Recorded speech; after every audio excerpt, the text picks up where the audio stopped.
On New Year's Eve, most 16-year-old girls are counting down to midnight with their families. I was sitting on a cold metal bench in Atlanta Hartsfield-Jackson Airport, shivering, starving, and completely alone. My stomach had stopped growling hours ago. Now it just ached, a hollow emptiness that matched the one in my chest. The fluorescent lights buzzed overhead. Families rushed past with rolling luggage and excited chatter. Children clutched stuffed animals. Couples held hands. No one looked at me. No one saw the girl curled up in the corner near gate B12 trying to disappear into the wall. Then a shadow fell across my feet. I looked up to find an older man standing a few feet away. Maybe 60. Gray beard streaked with white. A worn olive jacket that had seen better decades. Boots with holes near the toes. He held out a water bottle, half full, and a sandwich wrapped in crumpled paper. His voice was calm, steady, like he had all the time in the world. "Sit here," he said. "I will handle it." 4 hours later, a man in a $3,000 suit walked toward me. The airline chairman. And he said my name like he had been searching for it his whole life. Before I tell you how I ended up abandoned at 16 with nothing but the clothes on my back, I need you to understand one thing. The people who left me there were my own mother and stepfather. Drop a comment and let me know where you are watching from. I need to know this story is reaching people who understand what it means to be thrown away by the ones who were supposed to protect you. 2 hours before Marcus found me, I was walking back from the bathroom with my small backpack over my shoulder. The gate area for Flight 447 to Los Angeles was nearly empty. A cleaning crew pushed a cart past me. A single businessman typed on his laptop near the window. The departure screen above the desk flashed words that stopped my heart. Flight 447, departed. I ran to the counter. My legs felt like they belonged to someone else. The gate agent looked up with the practiced patience of someone who had delivered bad news 1,000 times. "My family," I said, and my voice cracked on the word. "They were just here. Linda and Robert Ashford. They had my boarding pass." She checked her computer, frowned, typed something. "Mom, they boarded 20 minutes ago. They told us you changed your mind, said you wanted to take a later flight." "I never said that. I was in the bathroom. They told me to wait." She shrugged, the kind of shrug that said this was not her problem. "I am sorry, the flight has departed." My hands shook as I searched my backpack. The side pocket where I kept my phone was empty. The front zipper where I kept my wallet also empty. I dumped everything onto a seat. Spare shirt, underwear, my journal, a toothbrush. Nothing else. No money, no identification, no phone. Everything of value was gone. I thought back. The phone was in my pocket on the flight to Atlanta.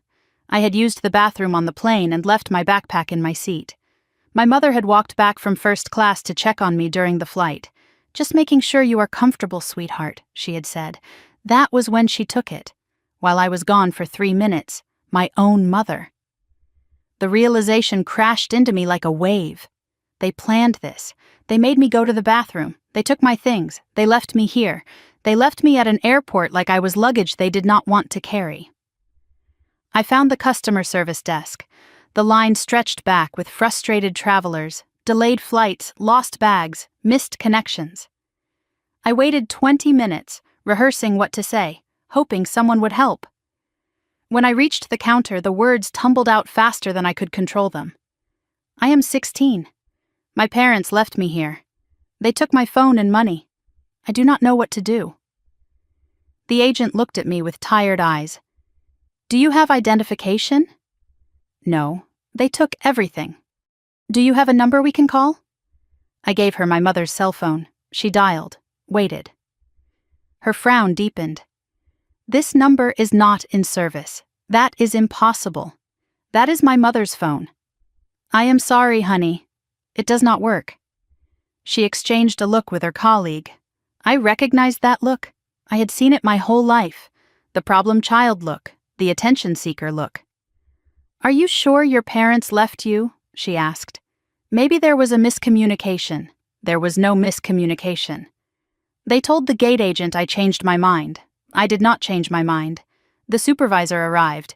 He asked me to repeat my story. I did. My voice steadier now, anger replacing panic. He listened, took notes, made a phone call. When he hung up, his expression had hardened. I contacted the flight, he said. The passengers in seats 2A and 2B, Linda and Robert Ashford, confirmed that you chose to stay behind. They said you wanted to visit a friend in Atlanta. My stomach dropped. That is a lie. I do not know anyone in Atlanta. His voice was flat. They also mentioned you have a history of emotional difficulties. 2 airport security officers approached before I could respond. Claire Mitchell, the woman asked. Yes. Come with us, please. They took me to a small room off the main terminal. Fluorescent lights, plastic chairs, a one-way mirror. They asked questions like, I was a suspect, not a victim. Why are you traveling alone? Did you run away from home? Are you trying to cause trouble for your parents? I told the truth. I could see they did not believe me. The male officer checked his tablet and something shifted in his expression. You are flagged in our system, Claire. What does that mean? He did not answer directly. Your stepfather filed a report with TSA 3 days ago. Said you might try to travel alone. Said you have a history of running away and making false accusations. My blood ran cold. Robert had planned this before we even left Connecticut. He set me up so no one would believe me. They released me an hour later. No grounds to hold me, they said. But they also could not help me. We are not social services. The traveler's aid desk was closed, would not open until 8 in the morning. The clock on the wall read 7:47 in the evening. I found a corner near gate B12, away from the crowds, partially hidden by a pillar. I slid down the wall and sat on the cold floor. Around me the sounds of a functioning world continued without pause, families reuniting, couples kissing hello, children running to grandparents. Everyone belonged to someone. Everyone except me. I had not cried since I was 12. I learned that tears only made things worse with my mother. But alone on the floor of that airport, I could not stop them. Silent sobs shook my body. I cried for the mother who chose money over her daughter. I cried for the father I lost, or thought I lost, 8 years ago when my mother told me his plane crashed over the ocean. I cried for 16 years of trying to be good enough, trying to earn love that was never real. Through the tears, a memory surfaced. My father's voice reading, "Good night, moon. Good night, stars. Good night, air. Good night, noises everywhere." I used to believe he was watching over me. Now I wondered if he had ever existed at all, or if that too was just another lie. I do not know how long I sat there. 30 minutes. An hour. The terminal grew quieter as evening flights departed. My tears dried, leaving salt tracks on my cheeks. I stared at the floor, too exhausted to think. Then the shadow fell across me. I flinched, expecting security again. Instead, the older man with the gray beard crouched a few feet away. He did not crowd me, did not threaten, just studied me with eyes that were sharp and clear and unexpectedly kind.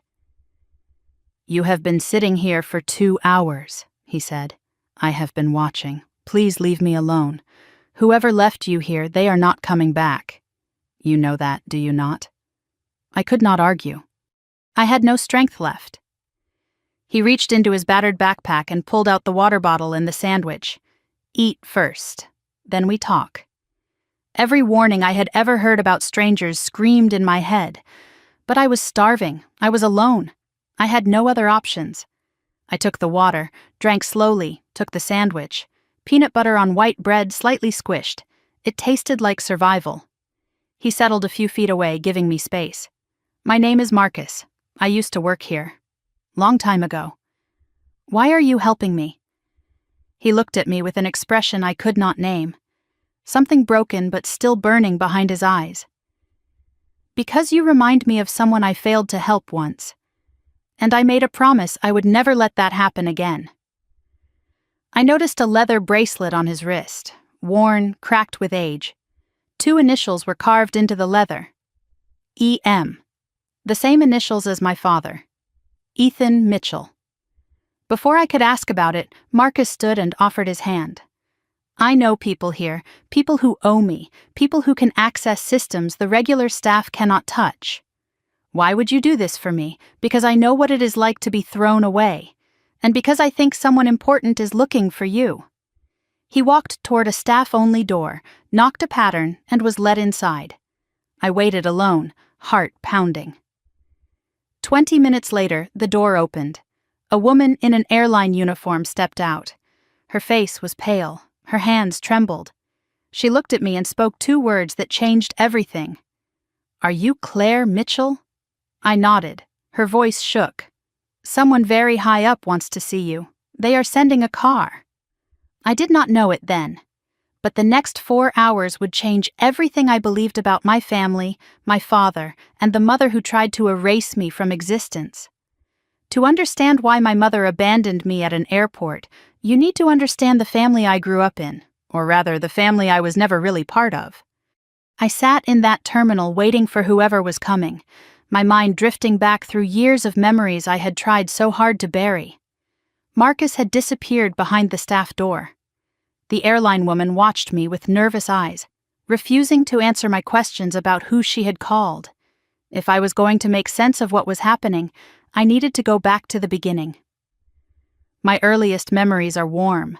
A house in Virginia, small but filled with light. My father, Ethan Mitchell, tall and kind with eyes that crinkled when he smiled. He always smelled like coffee and something else. Pine, maybe, or airplane fuel. He worked long hours building his company, but he always made time for bedtime stories. Every single night without fail, we read Goodnight Moon together. I would curl up against his chest and listen to his deep, steady voice. Goodnight stars, goodnight air, goodnight noises everywhere. That voice meant safety. That voice meant home. My mother was different then, softer. She laughed easily and made pancakes on Sunday mornings and sang me to sleep when I had nightmares. I remember her brushing my hair before school, gentle strokes that made me feel loved. That mother existed. I have to believe she did.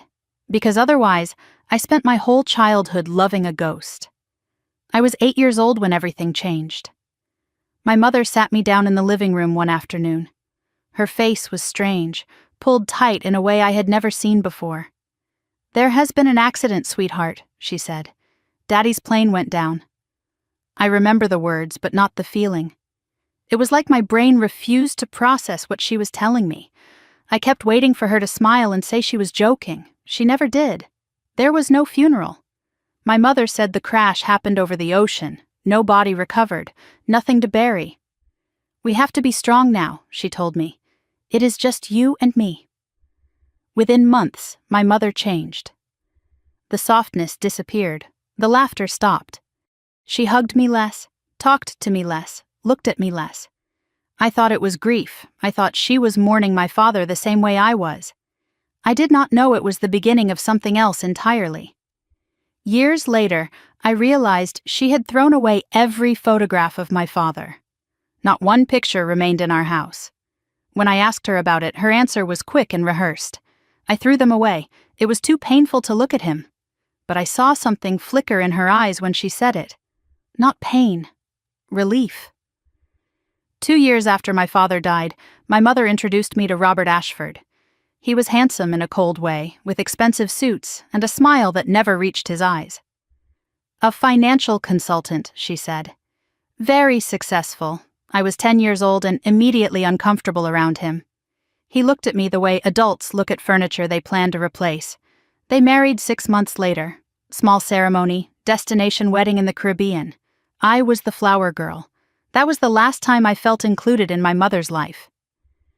At the reception, Robert put his hand on my shoulder. It felt possessive, not protective. "Do not worry, Claire," he said. "I will take good care of your mother." He did not say he would take care of me.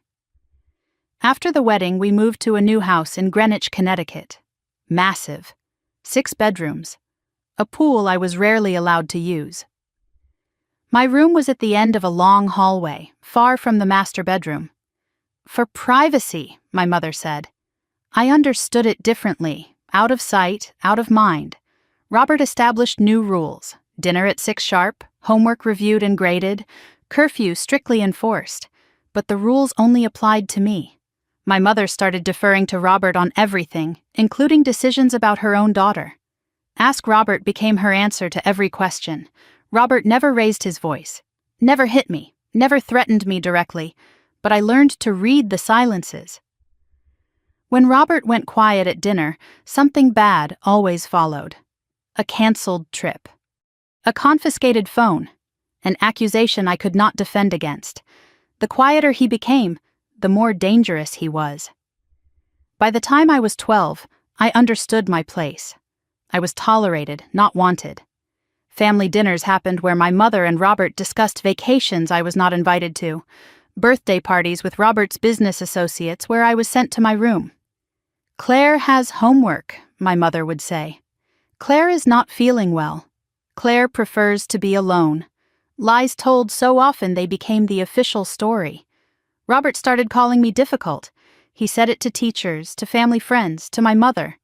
She has been struggling since her father passed. Very emotional, prone to outbursts. I was none of these things, but when an adult repeats something enough, people believe it.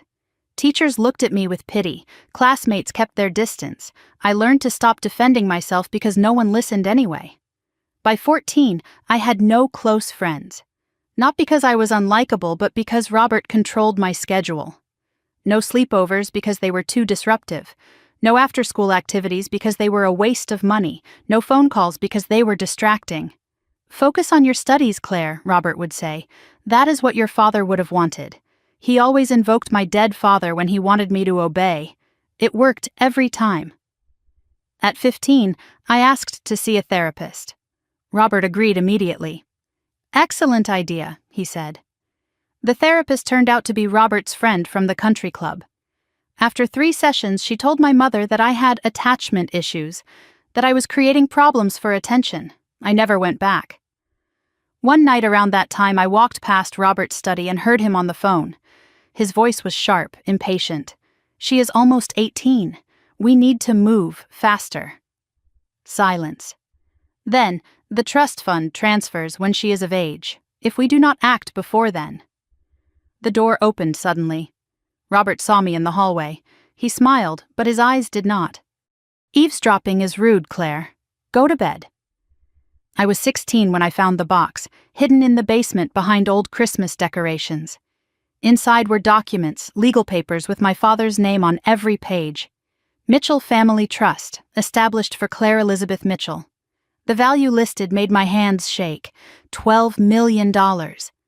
Beneficiary, me, upon reaching age 18. Trustee, Linda Mitchell Ashford, my mother. My father had left me everything, $12 million waiting for me. And my mother had never mentioned it. Not once in 8 years. I brought the papers upstairs and confronted her. Her face went white, then red, then carefully controlled. Where did you find those? She demanded. In the basement. Dad left me money. Why did you not tell me? She snatched the documents from my hands.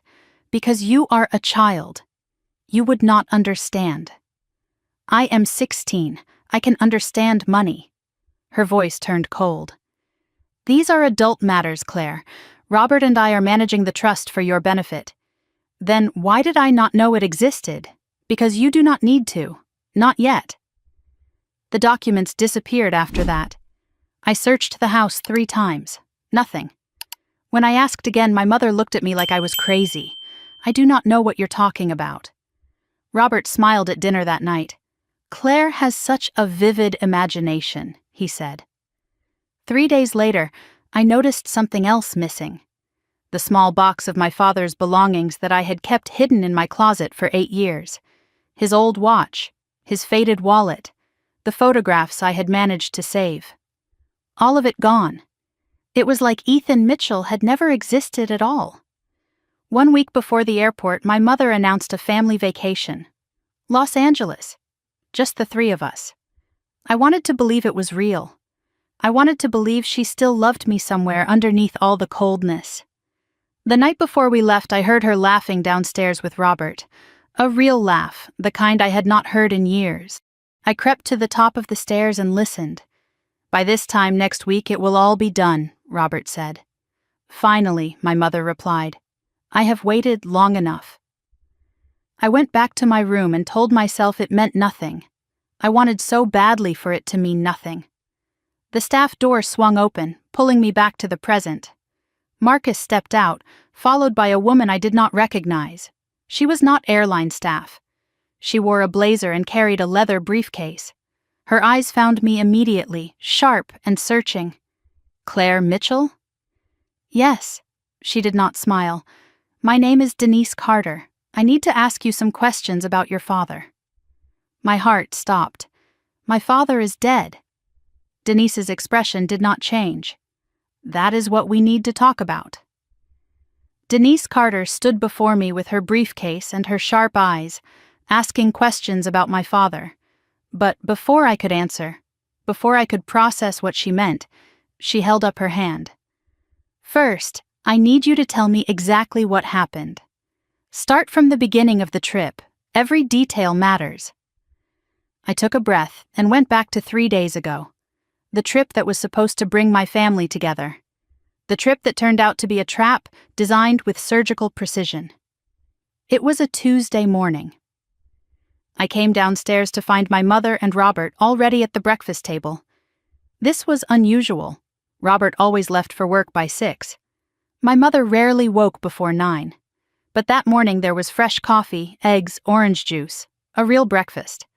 My mother smiled at me, and it was not her tight, practiced smile. Something warmer. Sit down, Claire, she said. We have wonderful news. Robert set down his phone, which was also unusual because he never stopped checking it. We have been talking, Claire, about family, about how distant we have all become. I said nothing. I had learned that silence was safer. My mother reached across the table and touched my hand. We are taking a trip, Los Angeles, just the 3 of us. I could barely believe what I was hearing. All of us, a real family vacation. Robert smiled. I have already booked the flights. We leave Saturday. And the hotel? The Beverly Hills Hotel. 5 stars. You will have your own room. Something loosened in my chest. Maybe things were finally changing. Maybe my mother still loved me somewhere underneath all the coldness.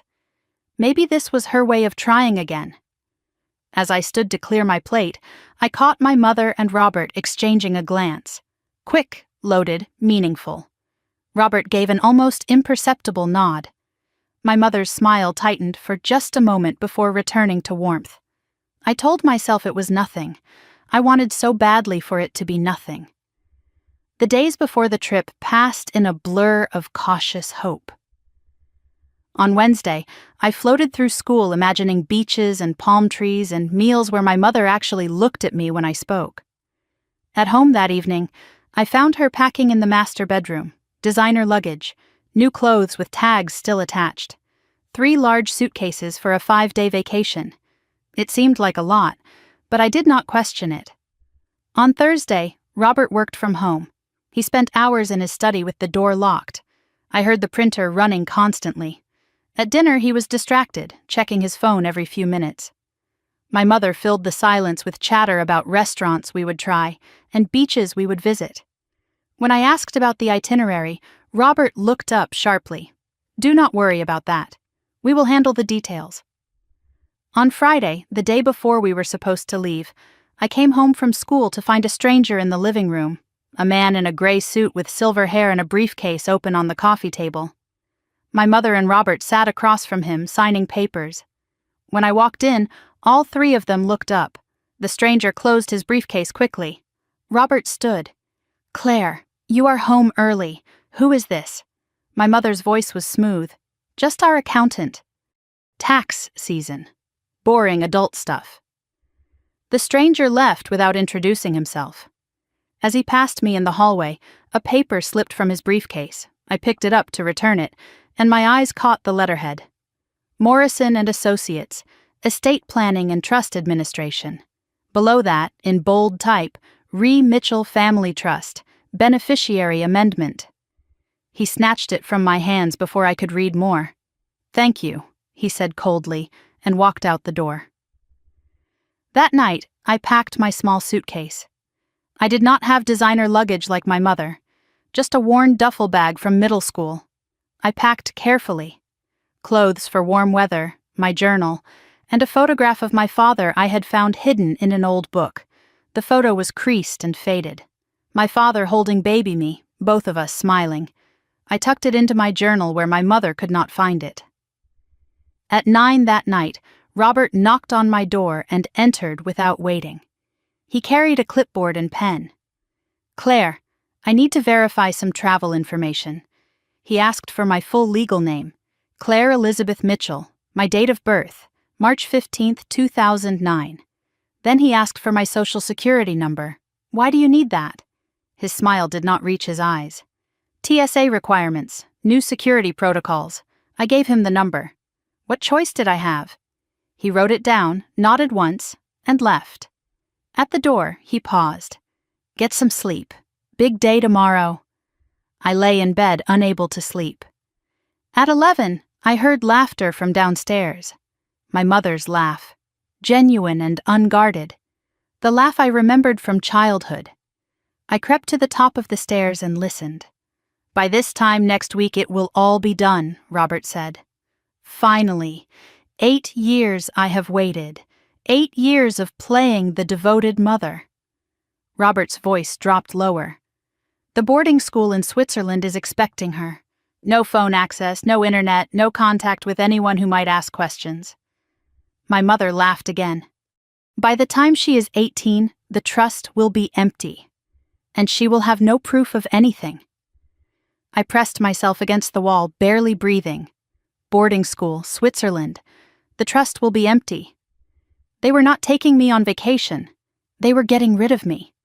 I fled back to my room on silent feet, heart pounding so hard I thought it might crack my ribs. Saturday morning arrived gray and cold. I had slept maybe 2 hours. My mind raced with everything I had heard. I considered running, but where would I go? To whom? I had no money, no phone that was not monitored, no one who would believe me over my mother and Robert. They were respected in the community. I was the problem child with emotional difficulties. I decided my only option was to play along, gather information, find an opportunity. Robert drove. My mother sat in front.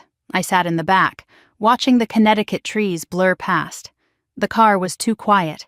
My mother made small talk about the weather. I memorized details, the route, the time, the mile markers. At the airport, a skycap took our luggage. 3 large suitcases for my mother and Robert, 1 small duffel for me. My bag was placed on a separate cart. "Why is my bag separate?" Robert did not look at me. Different check-in lines. "Do not worry about it."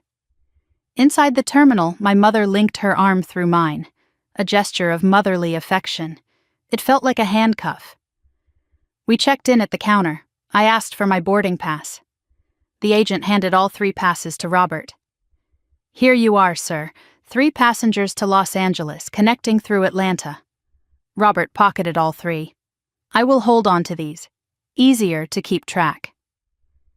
As we walked toward security, I caught a glimpse of the boarding passes in his hand. His and my mother's were printed on first-class cardstock with gold lettering. Mine was standard paper. Economy class. Seat 42F. Nowhere near them. They were not sitting together with me. They had never planned to sit together with me. The flight to Atlanta was 2 hours. I sat in the back of the plane between 2 strangers while my mother and Robert disappeared into first class. I used the flight to think. I could tell a flight attendant, but tell her what? That my parents were acting strange? I had no proof, just a conversation overheard in the dark. We landed in Atlanta at 4 in the afternoon, 3-hour layover before the Los Angeles connection. My mother and Robert met me at the gate. For a moment, everything seemed normal. Robert bought sandwiches. My mother scrolled her phone. I watched them, looking for cracks in the performance. At 5:30, Robert's phone buzzed. He checked it, showed the screen to my mother. Both of them stood. My mother turned to me with that warm, false smile. "Sweetheart, I spilled coffee on your jacket this morning. I just noticed." I looked down. There was no stain. I do not see anything. Robert stepped in. It is on the back. You should go to the bathroom and clean it. We will wait right here. Every instinct screamed danger, but my mother's hand was on my shoulder, guiding me up. Go on. We are not going anywhere. The bathroom was 50 feet away, then 100. I pushed through the door, checked my jacket. No stain, nothing. I splashed water on my face and stared at my reflection. 5 minutes passed. I walked back to the gate. The seats were empty. My mother and Robert were gone. I ran to the desk. The screen above flashed Flight 447 to Los Angeles. Now boarding. The gate agent looked up. My parents, I gasped. They were just here. She checked her screen, frowned. The Ashfords? They boarded 10 minutes ago. They said you changed your mind. Through the window, I watched the plane pull away from the jetway. My mother was on that plane. My stepfather was on that plane. My passport, my phone, my money, everything was on that plane. And I was alone in an airport 1,000 miles from home with nothing but the clothes on my back and a truth no one would believe. The gate agent's words echoed in my head. They said you changed your mind. I stood frozen, staring at the empty jetway, watching the plane taxi away through the window. Navigation lights blinked in the gathering dusk. My mother was on that plane, moving, leaving, gone.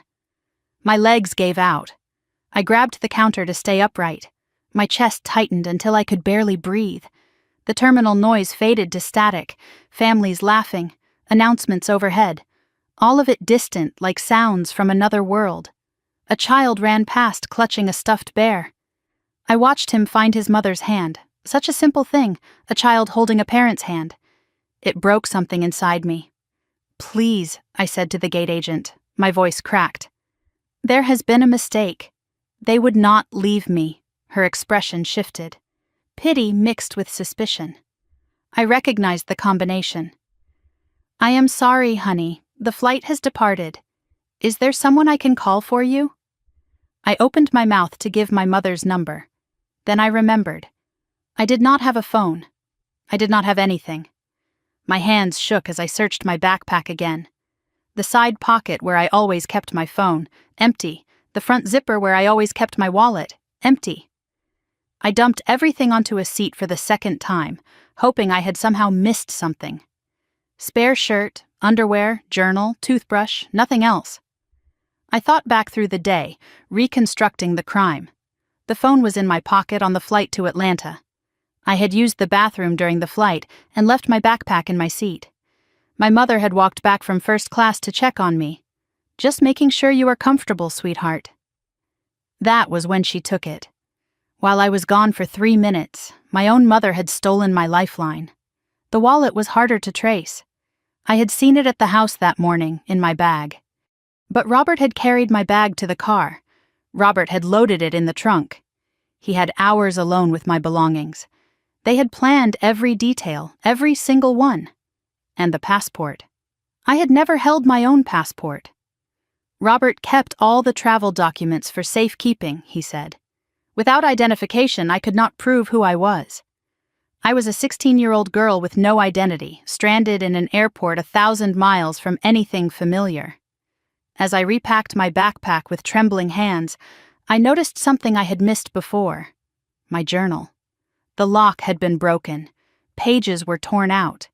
I flipped through frantically, searching for the entries I had written about overhearing Robert's phone call, about the trust fund documents, about my suspicions. All of them were gone. They had read my journal, they knew I knew, and they had destroyed the evidence. I found the airline customer service desk. A long line of frustrated travelers stretched back from the counter. Delayed flights, lost luggage, missed connections, normal problems, solvable problems. I waited 20 minutes, rehearsing what to say, hoping someone would help me. When I reached the counter, the words tumbled out. I am 16 years old. My parents left me here. They took my phone and my money. I do not know what to do. The agent was a tired woman with graying hair. Do you have identification? No. They took everything. Do you have a number we can call? I gave her my mother's cell phone number. She dialed, waited, frowned. This number is not in service. That is impossible. That is my mother's phone. I am sorry, honey. The number does not work. She exchanged a look with her colleague. I knew that look. The problem child look. The attention seeker look. I had seen it my whole life. Are you sure your parents left you? Maybe there was a miscommunication. There was no miscommunication. They told the gate agent I changed my mind. I did not change my mind. The supervisor arrived. A man in his 50s with an official badge and an official frown. He asked me to repeat my story. I did, my voice steadier now, anger replacing panic. He listened, took notes, made a phone call. When he hung up, his expression had hardened. I contacted the flight. The passengers in seats 2A and 2B, Linda and Robert Ashford, confirmed that you chose to stay behind. They said you wanted to visit a friend in Atlanta. My stomach dropped. That is a lie. I do not know anyone in Atlanta. His voice was flat. They also mentioned you have a history of emotional difficulties. The supervisor studied me with an expression I could not read. Then he picked up his phone again and made a second call. This one was quieter. He cupped his hand over the receiver.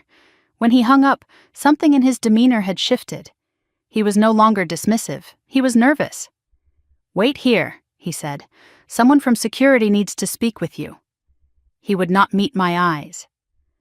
2 airport security officers approached minutes later, a man and a woman, both in uniform. Claire Mitchell? Yes, come with us, please. It was not a request. They took me to a small room off the main terminal. Fluorescent lights, plastic chairs, a one-way mirror on the wall. I sat alone for 10 minutes before the officers entered. They did not offer water. They did not offer comfort. They offered questions. State your full name. Claire Elizabeth Mitchell. Date of birth? March 15, 2009. Current address? I gave them the Connecticut address. And you claim your parents abandoned you here? I do not claim it. It happened. The female officer leaned forward. We see this a lot, Claire. Kids who want attention. Kids who run away and then make up stories. I did not run away. They left me. Then why would they tell the flight crew you chose to stay? Because they are lying. Parents do not usually lie about their children. I wanted to scream. My parents are not usual. The male officer checked his tablet, scrolled through something. His expression shifted. You are flagged in our system, Claire. What does that mean? He did not answer directly. Your stepfather filed a report with TSA 3 days ago. Said you might try to travel alone. Said you have a history of running away and making false accusations. My blood ran cold. Robert had planned this before we even left Connecticut. He had set me up so no one would believe a word I said. The female officer stood. Her chair scraped against the floor. If you cannot verify your identity and we cannot reach a guardian, we are required to contact Child Protective Services. You will be placed in emergency custody until we sort this out. How long will that take? Her face showed no sympathy. Could be days, could be weeks, depends on how cooperative you are. After an hour, the officers conferred outside the room. I watched through the glass as they argued. The female officer shook her head. The male officer made another phone call. When they returned, their tone had changed. Not friendly, but less hostile. We are releasing you into the terminal. What about CPS? We do not have grounds to hold you. You have not committed a crime. And my parents? That is a civil matter, not our jurisdiction. The male officer handed me a card. If you are telling the truth, go to the police station in the city. File a report. How?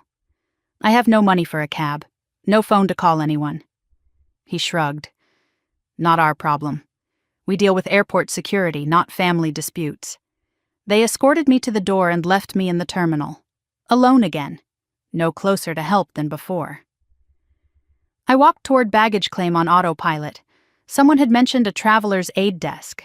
I found it near the exit. Closed. A sign said, back at 8 a.m. The clock on the wall read 7:47 in the evening, 12 hours until anyone could help me. I found a corner near gate B12, away from the crowds, partially hidden by a pillar. I slid down the wall and sat on the cold floor.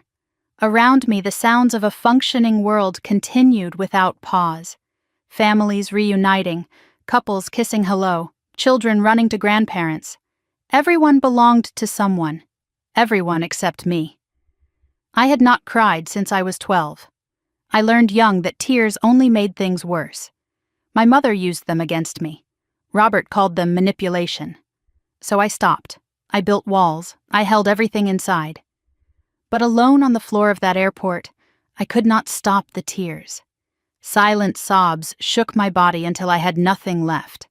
I cried for the mother who chose money over her daughter. I cried for the father I lost 8 years ago, or thought I lost, when my mother told me his plane crashed. I cried for 16 years of trying to be good enough, trying to earn love that was never real. I closed my eyes and saw my mother's face.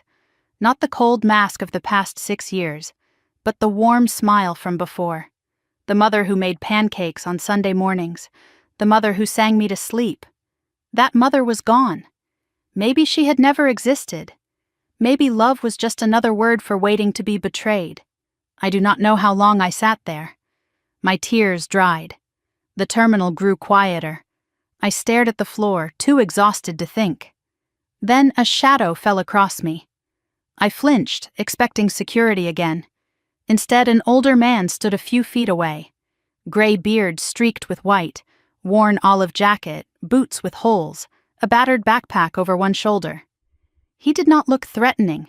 He looked tired. He looked kind. "You have been sitting here for 2 hours. I have been watching." My voice was hoarse. "Please leave me alone." He did not move. "Whoever left you here, they are not coming back. You know that, do you not?" I had no strength to argue. He reached into his backpack and pulled out a water bottle and a sandwich. "Eat first, then we talk." I looked at the food, then at the stranger.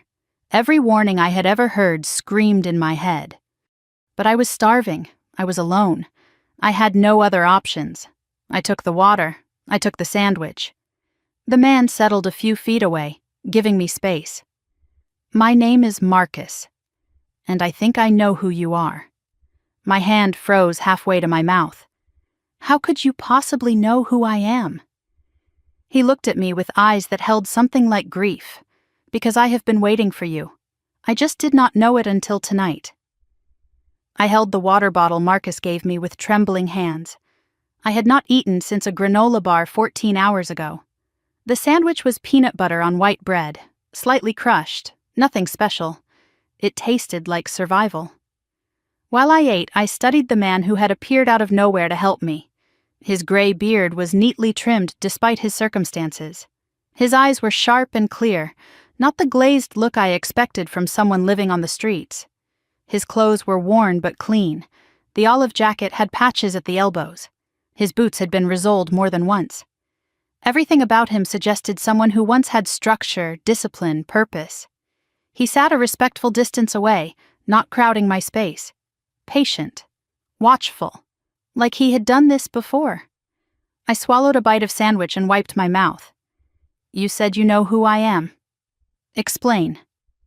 Marcus did not answer immediately. He looked at me, really looked, like he was searching for something in my face. "You have his eyes," he said quietly. "I noticed it the moment you walked past me 4 hours ago." "Whose eyes?" His voice dropped. "Finish eating. Then I will tell you everything I know." I finished the sandwich, drank half the water. My strength returned slowly. Enough to think. Enough to assess. "Why should I trust you? I do not know anything about you." "Fair," Marcus said. "Let me fix that." He shifted against the pillar, settling in. 15 years ago, I was lead maintenance supervisor for Sky Atlantic Airlines, right here at Hartsfield-Jackson. I recognized the name. Sky Atlantic was one of the largest carriers in the country. "I had a team of 40, Marcus continued. "We kept planes in the air. Good job, good pay, good life. What happened?" His jaw tightened. "I got in the way of some powerful people. People who wanted to cut corners on safety inspections. I refused to sign off on planes that were not ready to fly.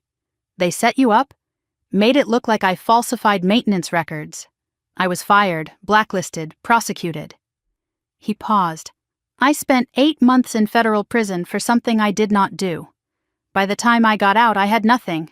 No job, no savings, no family willing to look at me. Were you guilty? His laugh was bitter. I have been living in and around this airport for 10 years. It is the only home I have left. I heard the resignation in his voice, but also something else, a wound that had never healed. But here is the thing, Claire. The man who tried to destroy me, the one who ordered the cover-up, he lost too. A year after I went to prison, his plane went down over the Atlantic. My heart stuttered. What was his name? Marcus looked at me with something like sorrow. His name was Ethan Mitchell, your father. My world tilted. My father had been Marcus's enemy, the man responsible for sending him to prison? I opened my mouth to speak, but Marcus held up a hand. Wait, that is not the whole story, not even close. I hated Ethan Mitchell for years, Marcus said. Blamed him for everything. But after I got out, after I had nothing but time, I started digging. Digging into what? The accident, the cover-up, the evidence that sent me to prison. He reached into his jacket and pulled out a worn photograph. This is from the company Christmas party, 2 months before everything went wrong. I took the photo with shaking hands. A group of men in suits, champagne glasses raised. In the center stood my father, younger, smiling. Beside him was a woman I recognized immediately, my mother in a red dress. And on my father's other side, a man with cold eyes and a politician's smile. Who is that? Marcus's voice was flat. Robert Ashford. He was the CFO of Sky Atlantic, and he was the one who actually ordered the safety shortcuts. Your father found out. He was going to report it to the FAA. Robert could not let that happen, I said slowly, piecing it together. So he framed me to discredit any investigation. And when that was not enough... Marcus paused, his voice cracking. The plane crash that killed your father? It was not an accident, Claire. Robert arranged it, and your mother helped him. I stared at the photograph, my vision blurring. Then I noticed something on Marcus's wrist. A leather bracelet, cracked and faded with age. 2 initials were carved into the leather. EM. Where did you get that? I whispered. Marcus touched the bracelet like a prayer. Your father gave it to me. The day before he died. He said if anything happened to him, I should find his daughter someday and tell her the truth. The terminal spun around me. My mother, a murderer? Robert, an assassin in a business suit? No, that is insane. My father died in a plane crash. It was an accident. That is what they wanted everyone to believe. You have no proof. Marcus's eyes were steady. I have enough to know I am right, but you are correct. I cannot prove it. Not yet. My mind raced, connecting dots I had never seen before. My mother's coldness after my father died. The rapid remarriage to Robert. His control over everything in our lives.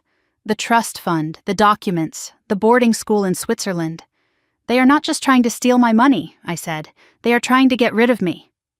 Marcus nodded slowly. You are the last loose end. The only person who could ever ask questions about your father's death, about where his money really went. What do? I am 16. I have nothing. No one believes me. Marcus stood and offered his hand. Not no one. I believe you. And I know someone who can help. Who? Someone who has been waiting a long time for proof that Ethan Mitchell's death was not an accident. Someone with access to systems, records, things I cannot touch. I hesitated. Every instinct screamed caution. But I had no other options. I took his hand. Marcus led me through the terminal, away from the crowds. We reached a door marked Authorized Personnel Only. He knocked a pattern, 3 short, 2 long. The door opened a crack. An eye peered through. Marcus, what are you doing here? I need to see Denise. Tell her it is urgent. Tell her it is about the Mitchell case. The door closed. Footsteps retreated. The Mitchell case? I asked. Marcus kept his voice low. After your father's plane went down, there was an internal investigation. It was shut down fast. Robert had connections, but some people never stopped looking. Denise? She was my assistant supervisor. She believed me when no one else did. She has spent 10 years collecting evidence, waiting for the right moment. 5 minutes passed, then 10. Finally, the door swung wide. A woman stood there, mid-50s, African-American, airport uniform crisp and pressed. Her name tag read, Denise Carter, Operations Manager. Her face was composed, but her eyes were sharp and searching. She looked at me and her breath caught. My God, you look just like him. Denise's hands trembled as she ushered us inside. She led us down a long corridor past offices and break rooms. At one point she stopped, turned, and stared at me like she was seeing a ghost. I am sorry, she whispered. It is just... I watched him die on a radar screen, and now his daughter is standing in front of me. She wiped her eyes and kept walking. Her office was small, cluttered with files and monitors and aviation charts. She gestured for me to sit. Tell me everything, from the beginning. I told her my story, the abandonment, the theft of my phone and wallet, the security interrogation. The TSA flag Robert had filed.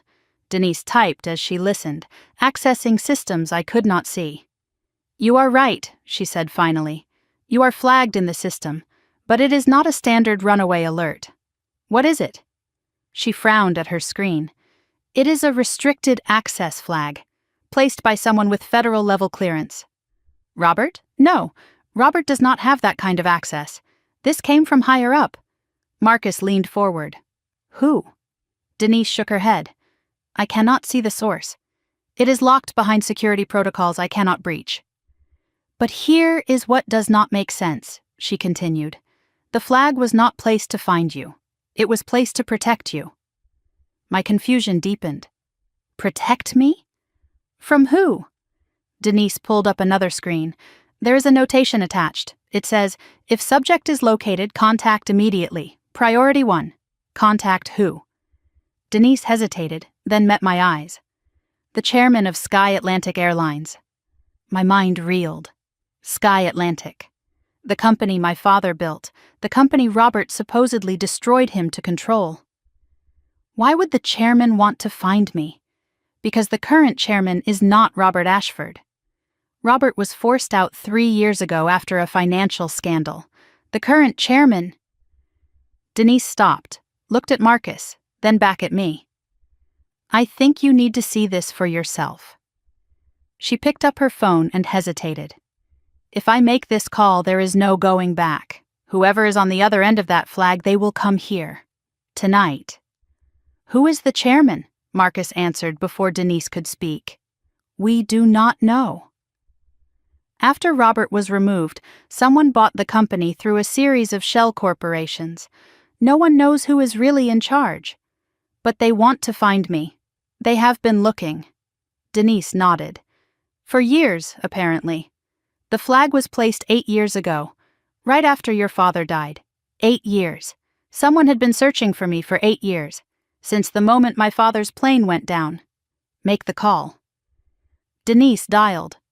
Spoke in low tones. I caught fragments. Mitchell.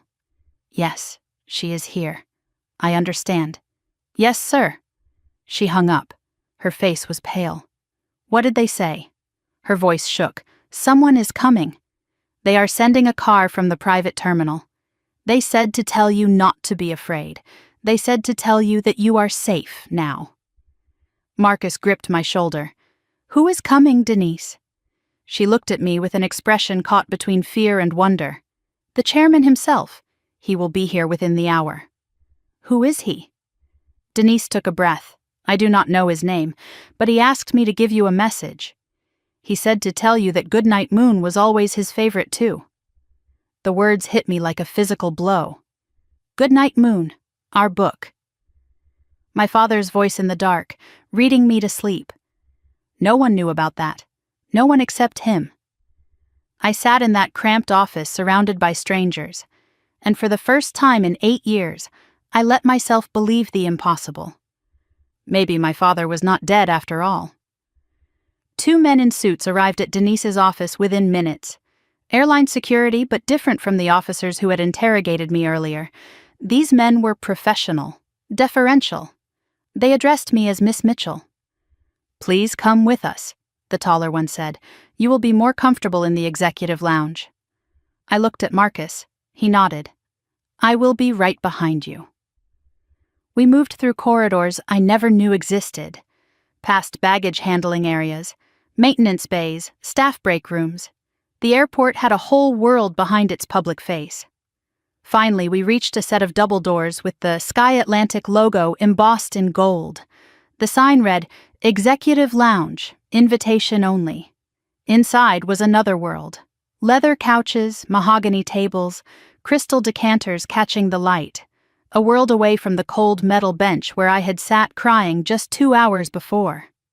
Staff members in crisp uniforms moved with purpose, setting out water, adjusting lights. Everyone glanced at me with barely concealed curiosity. I felt like an exhibit, a specimen under glass. Marcus settled into a chair nearby, watching the door. I sank into a leather couch and waited for whoever was coming. Minutes passed. I counted them on the wall clock. My leg bounced. My fingers twisted the hem of my shirt. Questions piled up faster than I could process. Who was the chairman? Was he really my father? Why did he wait 8 years? What if it was a trap? What if Robert and my mother had connections I did not know about? "Marcus," I said, "who did Denise call?" "Really?" He did not look at me. His fingers touched the leather bracelet on his wrist. "Someone who has been looking for you for a very long time. That is not an answer. It is the only one I can give you right now."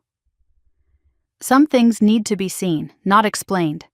I wanted to scream with frustration. Instead, I watched the door and waited. Staff members came and went, whispered conversations, nervous glances. One woman made 3 phone calls in rapid succession. A man in a pilot's uniform entered, spoke to security, and left quickly. Something was happening, something big. I caught fragments of conversation. "Private jet, ETA 20 minutes, clear the hangar." A young staff member approached me with a tray of refreshments. Maybe early 20s, blonde ponytail. Her hands shook so badly the glasses rattled. "Miss Mitchell," she whispered. "I just wanted to say, we have all heard about you. Everyone here, he never stopped talking about you, never stopped looking."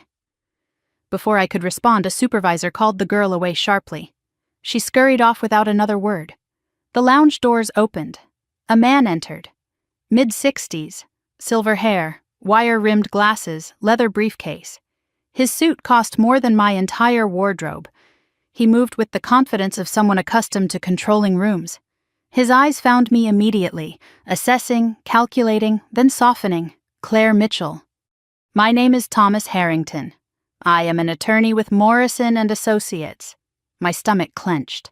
Morrison and Associates. The letterhead I had seen on the estate documents at my house. I know that name. "You are my mother's lawyer." Thomas shook his head. "I was your mother's lawyer. Briefly, 8 years ago, before I understood what she really was."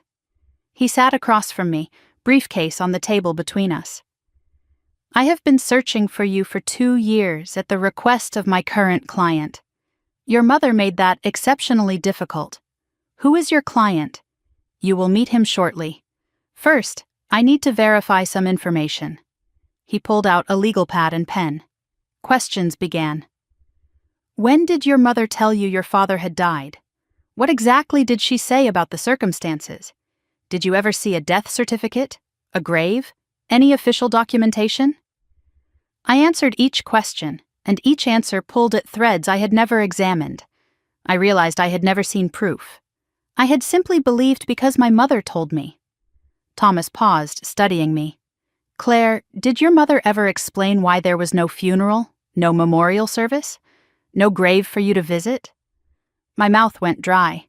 I had asked once, years ago. My mother's answer came back to me now. The ocean does not give back what it takes. But Thomas was shaking his head slowly.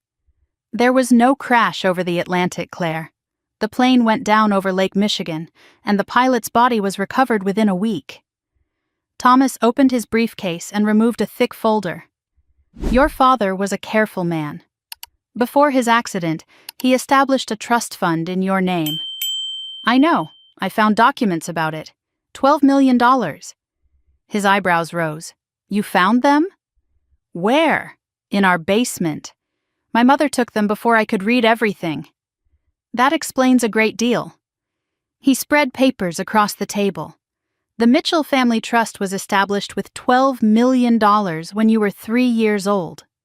It was designed to transfer to your full control on your 18th birthday. Your mother as trustee has made withdrawals. Significant ones. He showed me a ledger.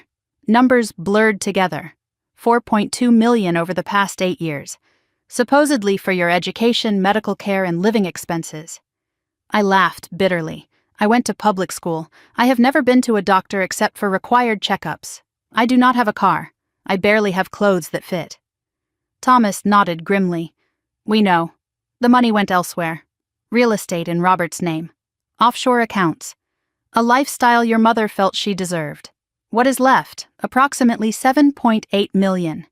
Which your mother planned to drain completely before your 18th birthday. That is why they left me at the airport. Partly. But there is more. Much more. Thomas leaned forward, his voice dropping. Claire, we intercepted communications between your mother and a boarding school in Geneva. Very exclusive, very private, and very skilled at making students disappear. My blood ran cold. Disappear? Students who become inconvenient. Children whose families want them removed without the messiness of legal proceedings. Your mother was not just abandoning you, Claire. She was erasing you. Thomas reached into the briefcase again. This time he removed not papers but a photograph. Old, slightly faded.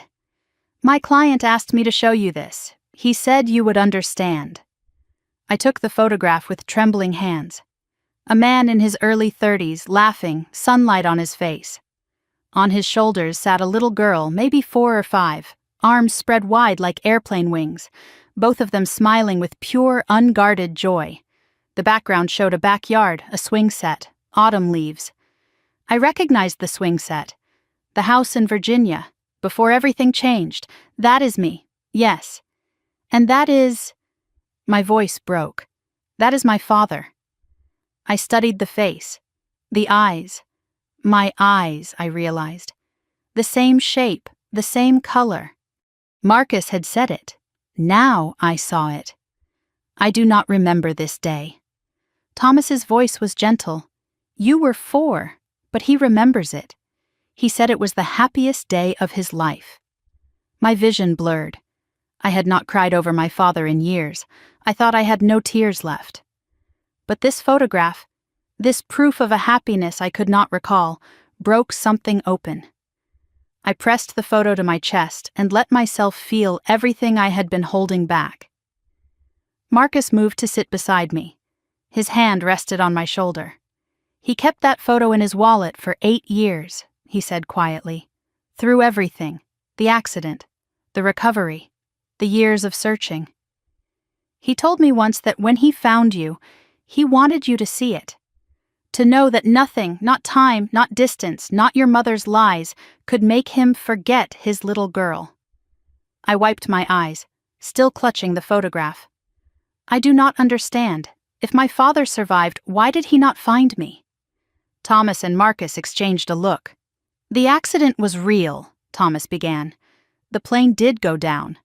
But your father was pulled from the wreckage, barely alive. He was in a coma for 3 months, Marcus added. By the time he woke up, your mother had already filed for divorce, claimed you as her sole dependent, and moved across the country. Thomas continued. Your mother told the courts that Ethan had abandoned you both, that he was unstable, dangerous. She produced documents, forged we now know, suggesting a history of violence. There was a restraining order, Marcus said. If he came within 500 feet of you or your mother, he would have been arrested. My fists clenched. So he just gave up? No. Thomas's voice was firm. He spent every dollar he had fighting her in court. She changed your names, your addresses, your schools. Every time we got close, she ran again. 8 years, Marcus said. 8 years of dead ends and false trails. Until tonight. What changed tonight? Thomas almost smiled. Your mother made a mistake. She used a traceable credit card at the Atlanta airport, and your name triggered a flag we placed in the airline system years ago. The flag Denise found.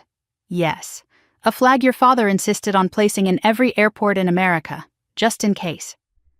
A phone buzzed. Thomas checked it. His expression sharpened. He is here. He is walking from the private terminal now. My heart hammered against my ribs. 8 years. 8 years of believing my father was dead. 8 years of wondering why no one loved me. And now he was walking down a corridor, about to see me for the first time since I was 8 years old. Thomas stood and straightened his tie. Marcus squeezed my shoulder one last time. Denise appeared in the doorway, eyes wet. He is coming. Oh God, he is really coming. I could not move, could not breathe. I stood on legs that felt like water, the photograph still pressed to my heart. Footsteps in the corridor. Slow, deliberate. The door swung inward. A man stepped through, tall, gray at the temples, lines on his face that were not there in the photograph, but the eyes were the same. My eyes. He saw me across the room and stopped. For a moment, neither of us moved. 8 years collapsed into a single breath. Then he spoke, and his voice was exactly as I remembered it. The voice that read, "Good night, moon, in the dark." The voice I heard in my dreams for years after he died. Claire. His voice cracked. My Claire. Thomas stepped forward. Mr. Mitchell, she is here. She is safe. My father did not seem to hear. He crossed the room in 3 strides. Before I could speak, before I could think, his arms were around me. He held me the way he did in the photograph, like I was the most precious thing in the world. I had spent 8 years believing my father was dead, 8 years being told I was unlovable, unwanted, a problem to be managed. And now he was holding me, crying into my hair, whispering my name over and over like a prayer he had been saying for years. In that moment, every lie my mother ever told me shattered like glass. And I understood something I had forgotten. I was worth finding. I was worth fighting for. I was worth 8 years of never giving up. My father held me like I might disappear if he let go. His body shook with silent sobs. I could not move, frozen between disbelief and desperate hope. His arms were real. His heartbeat against my cheek was real. He was real. I breathed in and something unlocked. Coffee and pine. The same smell from my childhood. Suddenly I was 4 years old again, being carried to bed after falling asleep on the couch. The memory was physical, visceral, undeniable. This was my father, not a ghost, not a dream. My father. He pulled back just enough to look at my face. His hands framed my cheeks. Thumbs wiped tears I did not know I was crying. Let me look at you. Let me see you. His voice cracked. You have your mother's face, but your eyes, those are mine. I tried to speak. Nothing came out. 8 years of silence. 8 years of grief. Where do you even begin? They told me you were dead. The words came out broken. They said your plane crashed, over the ocean. They said there was no body. Pain flickered across his face. I know what they told you, and I know what they told me. What do you mean, what they told you? He guided me to a couch and sat beside me, never releasing my hand. Claire, when I woke up from the coma 3 months after the crash, the first thing I asked for was you. And? His voice dropped to a whisper. Your mother told me you were dead. A car accident. 2 weeks after I went into the hospital. She said you died on impact. That she had you cremated before I even woke up. The room tilted. My mother told me my father was dead. She told my father I was dead. Each of us grieving alone for 8 years while she collected the insurance, controlled the trust, and built her new life on our graves. He reached into his jacket and withdrew a folded paper, creased and worn from being handled 1,000 times. She gave me this. Your death certificate. I kept it because I could not let go. He handed it to me. I saw my own name typed in official font. Claire Elizabeth Mitchell, deceased. Cause of death, vehicular trauma.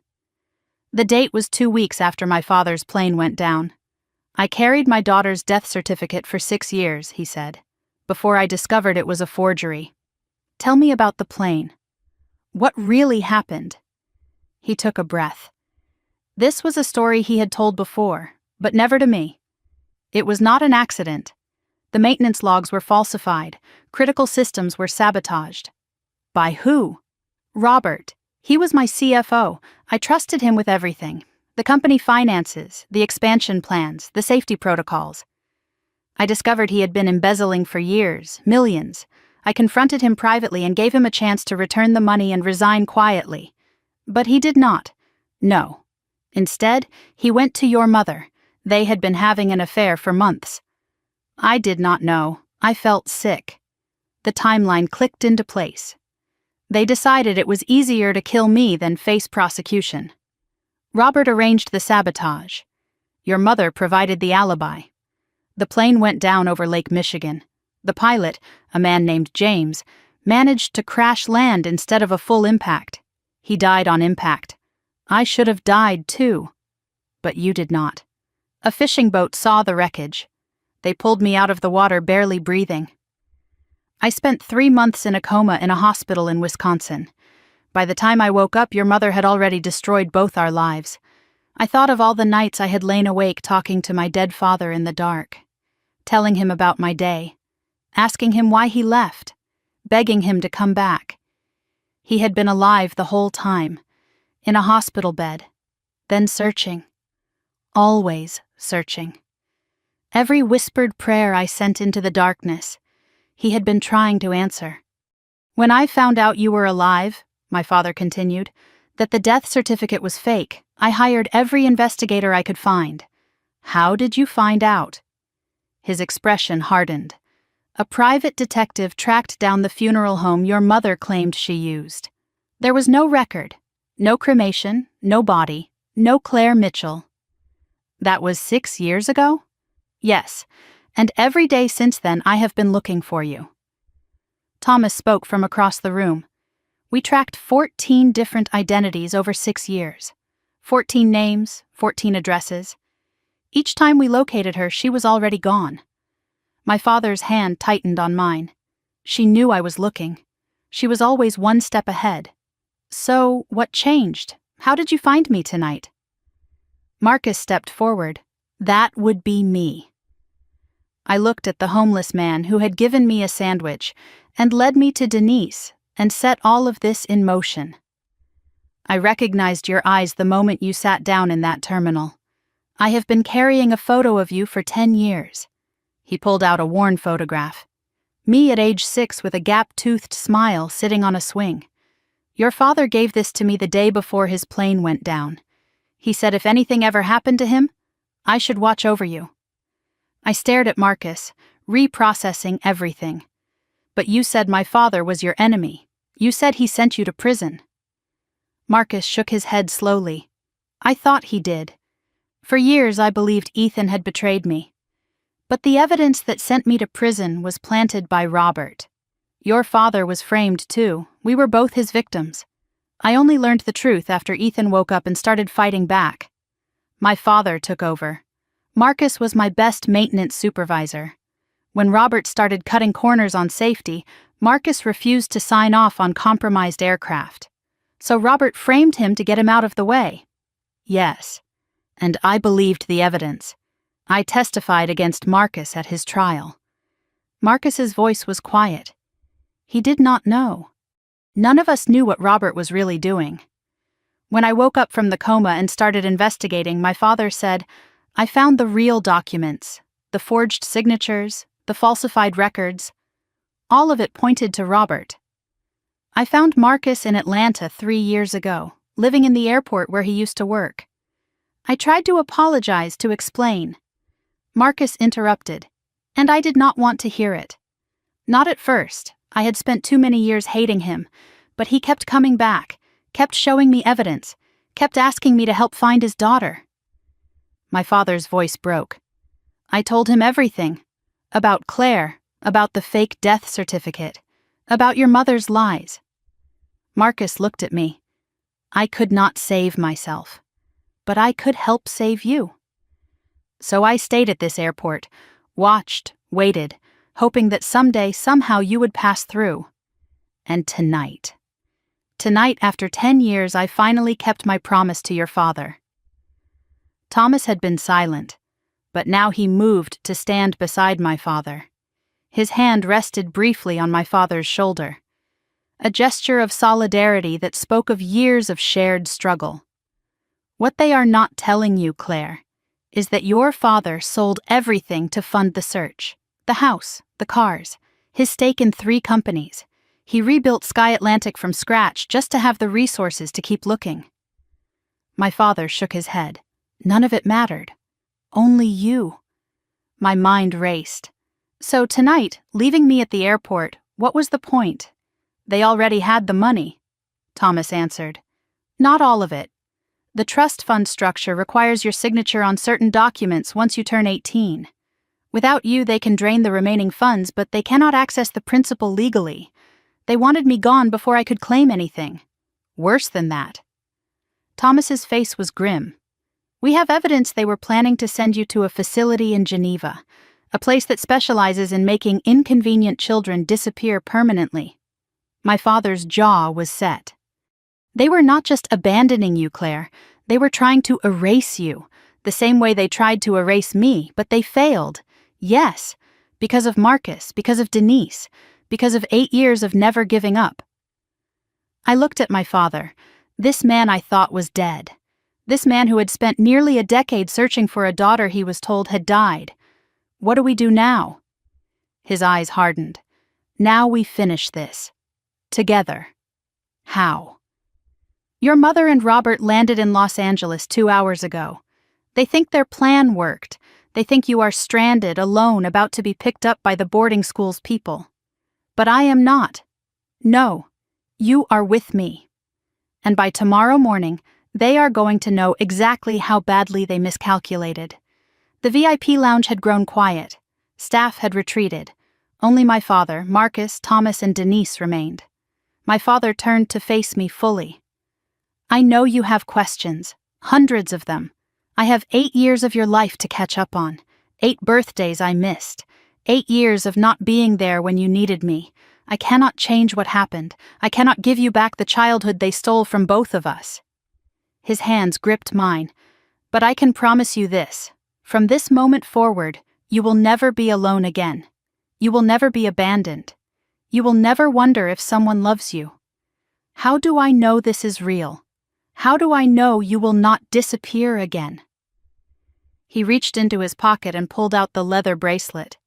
The one Marcus had been wearing. Marcus kept this safe for 10 years. Now it belongs to you. I saw the initials carved into the worn leather. E.M. My father's initials. I am not going anywhere, Claire. Not ever again. I slipped the bracelet onto my wrist. It was too big, made for a man's arm, but I did not care. For the first time in 8 years, I had something of my father's. Something real. He stood and extended his hand. Now, are you ready to make them pay for what they did to us? I looked at his hand. At the bracelet. At the photograph of myself as a little girl, still clutched in my other fist. I took his hand and rose. I have been ready my whole life. My father led me through the VIP lounge to a private conference room. The space had been transformed into something out of a crime drama.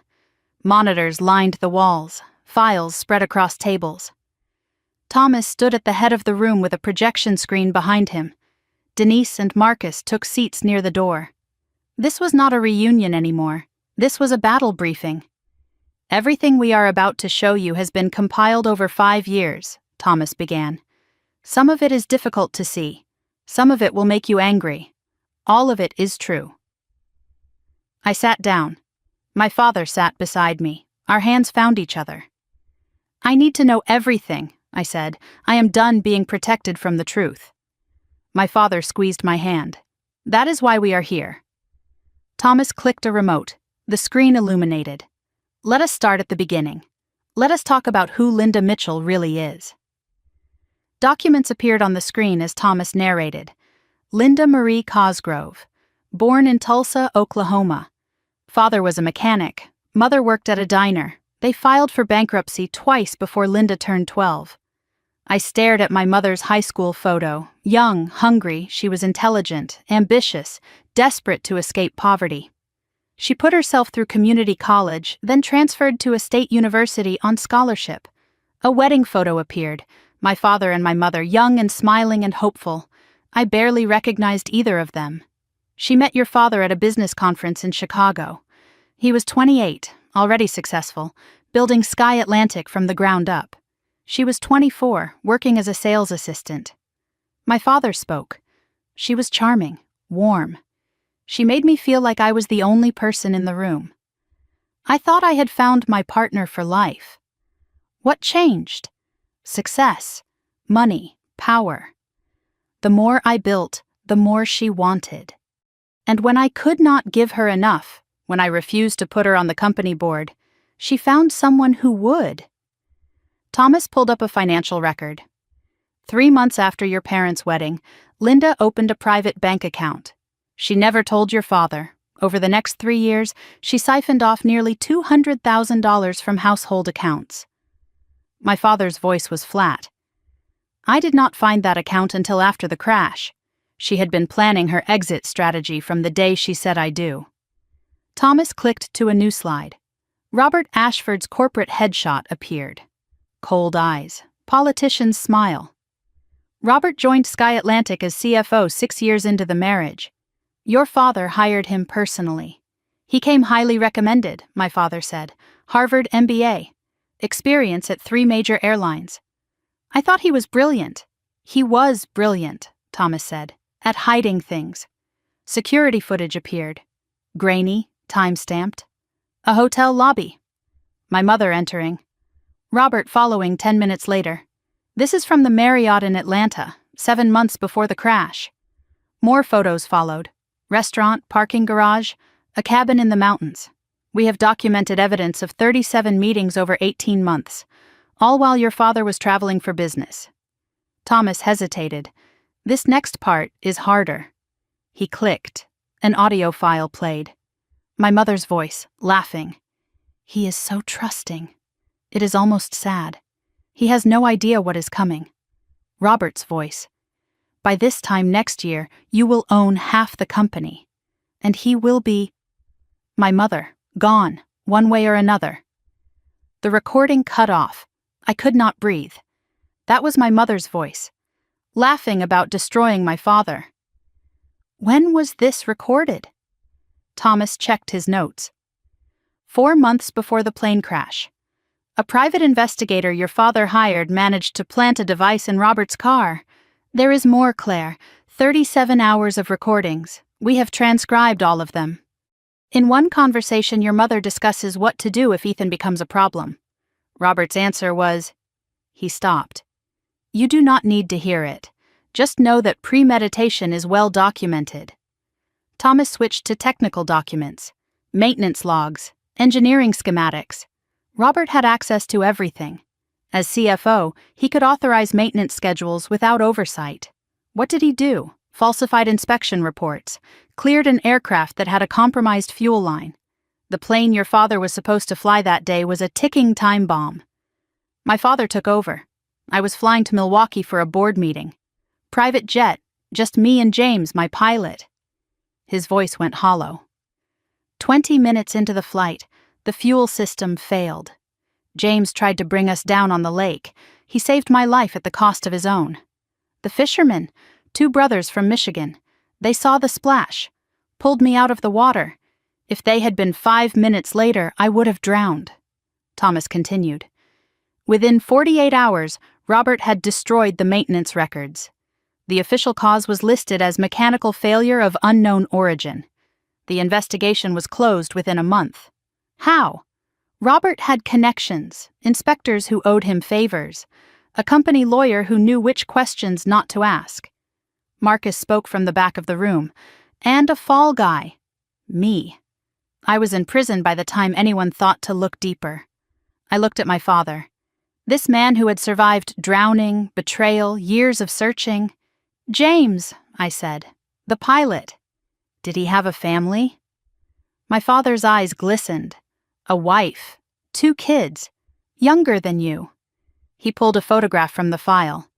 A man in a pilot's uniform, grinning, arm around a woman with 2 small children. I have been supporting them since I recovered. It does not bring him back. Nothing can. But his children will never want for anything. I owe him that much. Thomas advanced to a timeline on the screen, dates and events color-coded. The day after the crash, before anyone knew if your father was alive or dead, Linda filed for divorce. She did not wait. She could not afford to. She needed legal separation before any investigation could freeze assets.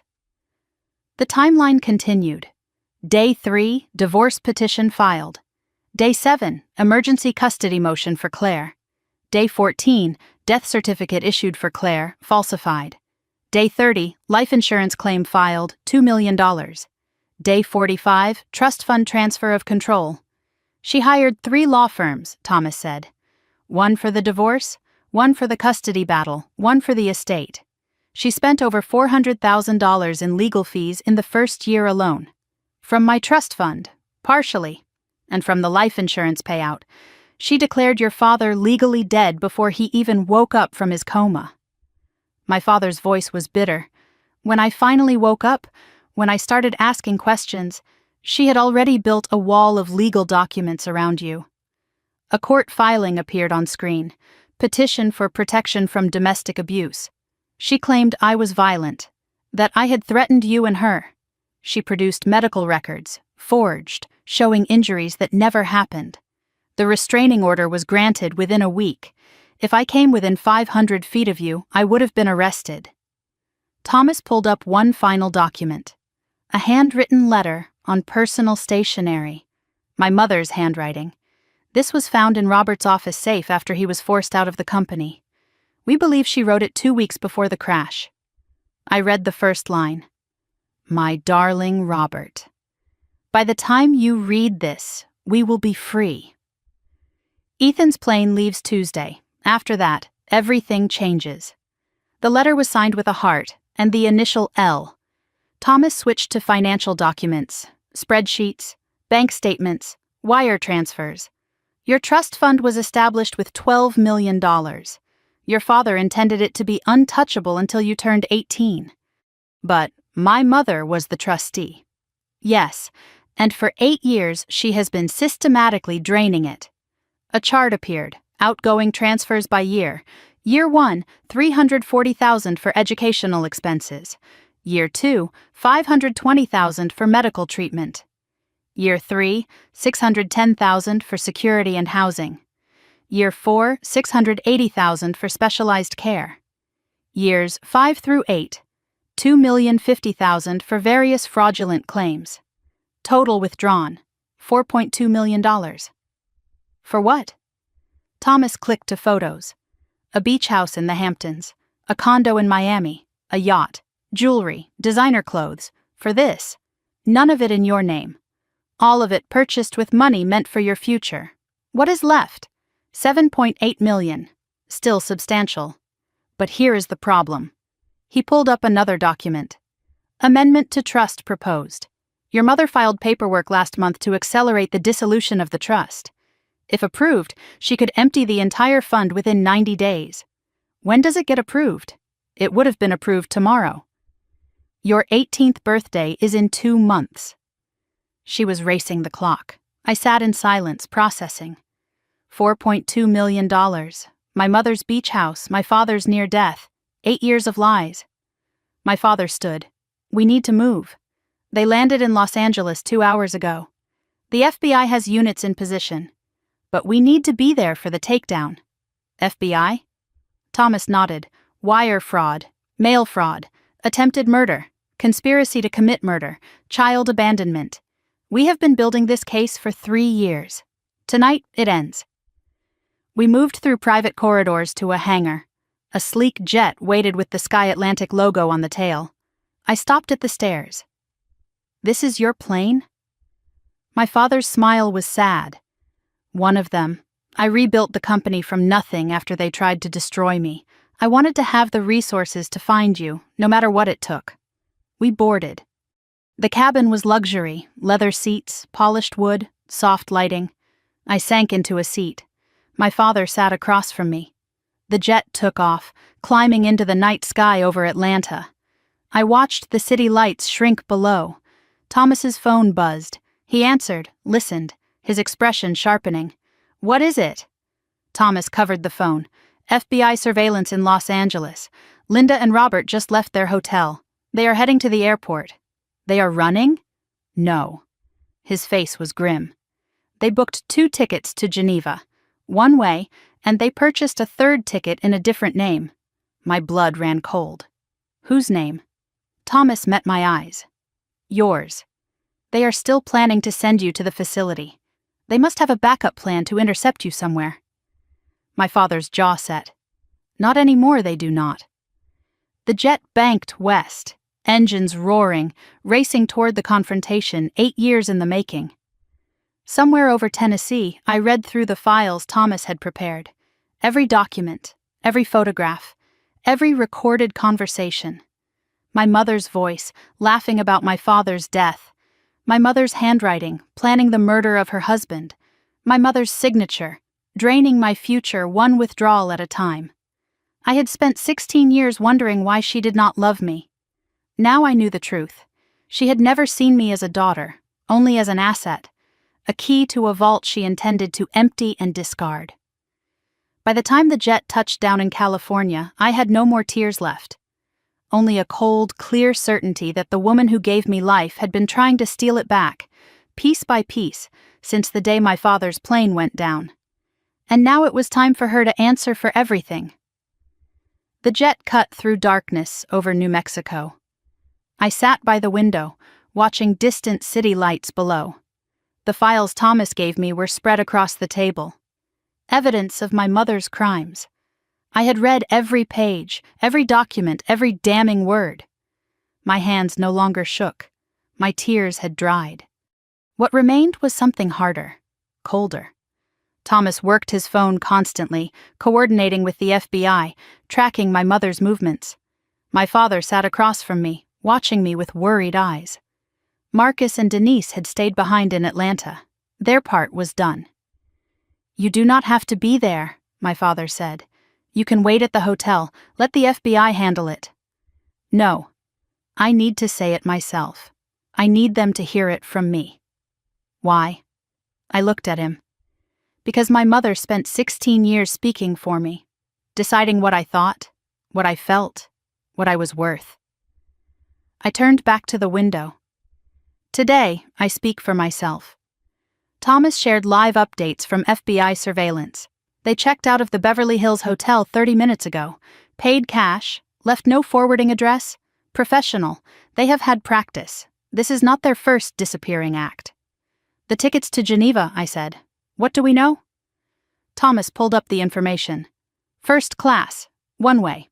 Departing at 6 a.m. 3 tickets, Linda Ashford, Robert Ashford, and..." He paused. "Claire Mitchell. They still think they can get to me. They have contacts at the Geneva facility. Someone was supposed to intercept you in Atlanta, forge travel documents, and put you on a separate flight." My stomach turned. "Intercept me how?" "We do not know. The FBI is investigating. But the facility in Geneva is not just a boarding school. It is a network." Thomas's voice dropped. "Claire, your mother is not the only one who has used this system. There are other children, other families. The Bureau has been building a case for years.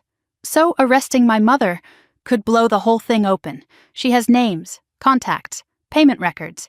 If she cooperates, dozens of children could be found." My father leaned forward. "And if she does not cooperate?" Thomas's expression was grim. "Then we have enough to put her away for 30 years. Either way, she is finished. I processed the information. A network, other children. My mother was not just destroying one family. She was part of something larger, darker, more organized. How many? Thomas shook his head. We do not know. The facility in Geneva has been operating for over a decade. But some estimates suggest hundreds, Claire. Potentially hundreds of children who disappeared and were never found. The jet descended through clouds over the Pacific. City lights spread below like scattered diamonds. I had never been to Los Angeles. This was supposed to be a family vacation. The irony tasted bitter. We landed at a private terminal. No customs, no crowds. 3 black SUVs waited on the tarmac with engines running.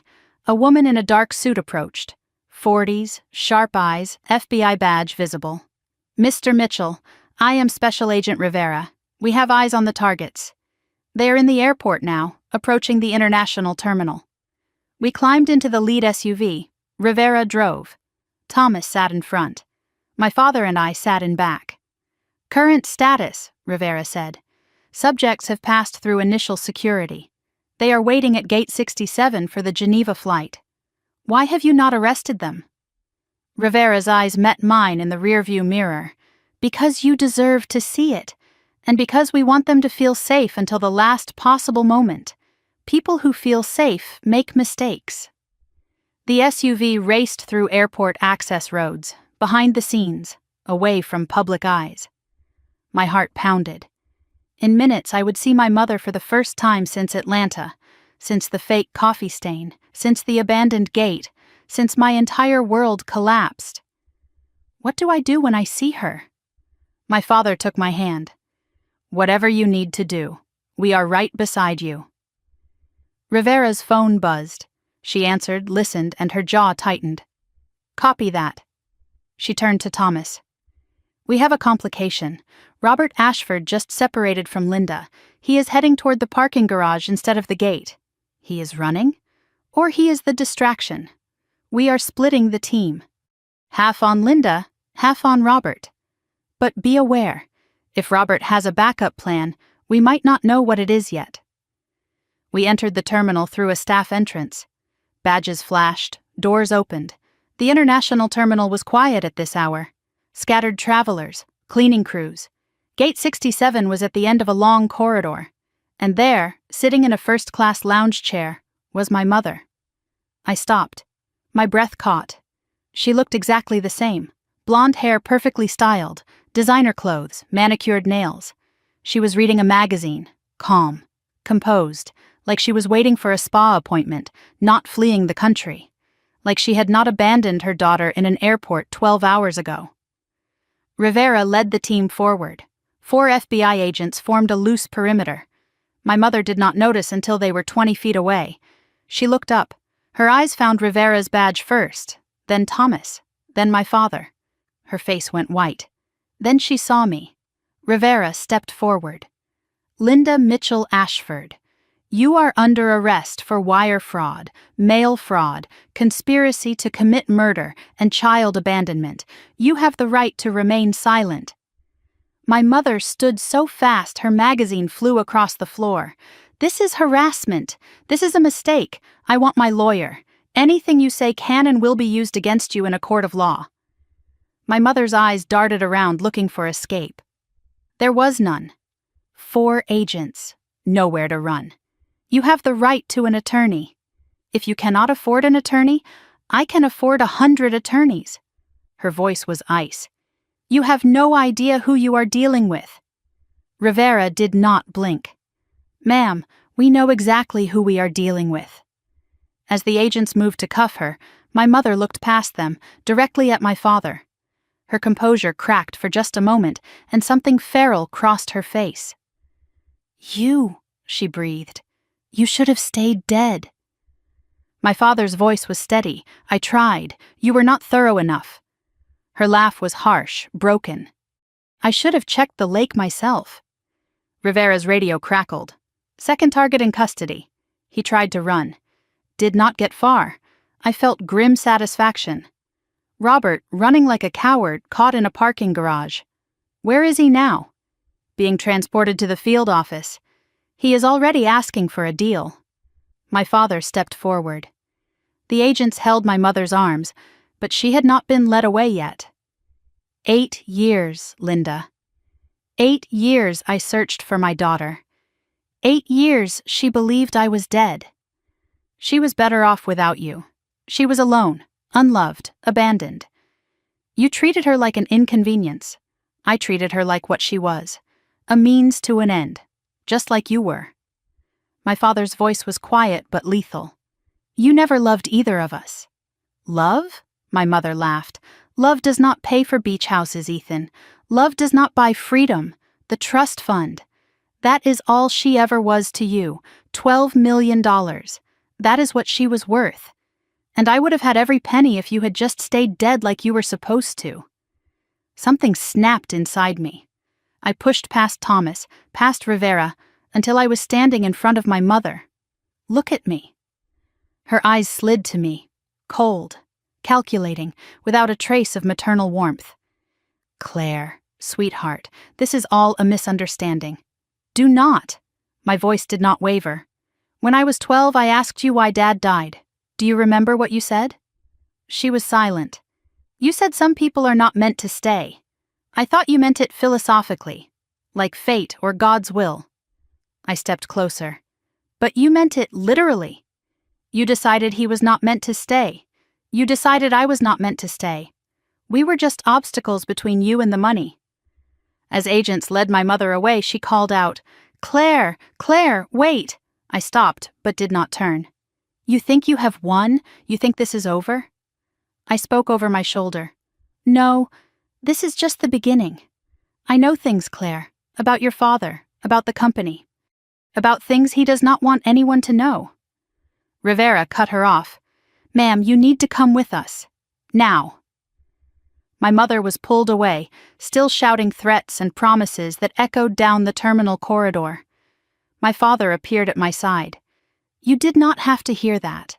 What she said about not loving you. I turned to face him. Yes, I did. I needed to hear it. I needed to stop hoping for something that was never real. And now? Now I want to look her in the eye one more time. In an interrogation room. With cameras recording. I want everything she has done documented where she cannot deny it. Agent Rivera approached. We are transporting both subjects to the federal building downtown. If you want to observe the interrogation... Observe? I shook my head. I want to be in the room. Rivera hesitated. That is highly irregular. Thomas stepped forward. The victim has a right to face her accuser. And Claire Mitchell is very much a victim here. Rivera considered, then nodded. 1 hour. We will have them processed by then. I looked at my father. Will you come with me? His hand found mine. Wherever you need to go, I am not leaving you again. We walked out of the terminal together. Father and daughter, united for the first time in 8 years, walking toward the moment when everything would finally be settled. I had spent 16 years being defined by my mother's lies. 16 years believing I was unlovable, unwanted, a burden to be managed. In one sentence, she had confirmed every fear I ever had, and in doing so, she had set me free. Because the truth, no matter how brutal, is better than the prettiest lie. And now, armed with that truth, I was going to make sure the whole world knew exactly what Linda Mitchell had done. Not for revenge, not for satisfaction, but because somewhere in Geneva, there were other children trapped in her network. Other daughters and sons whose parents had sold them for convenience. And if my story could save even one of them, then everything I had suffered would mean something. I walked out of that airport not as a victim, but as a witness, and I was ready to testify. The FBI field office was a fortress of concrete and glass in downtown Los Angeles. Everything was sterile, white walls, fluorescent lights, echoing corridors. Agents moved with purpose, speaking in clipped tones about subjects and evidence. My mother was somewhere in this building, in a cell, waiting. Agent Rivera led us to a small room with a one-way mirror. Through the glass I could see an interrogation room, empty except for a metal table and 2 chairs. She will be brought in shortly. You can observe from here. I shook my head. I told you, I want to be in the room. Rivera hesitated. It is not standard procedure. Thomas stepped forward with a document.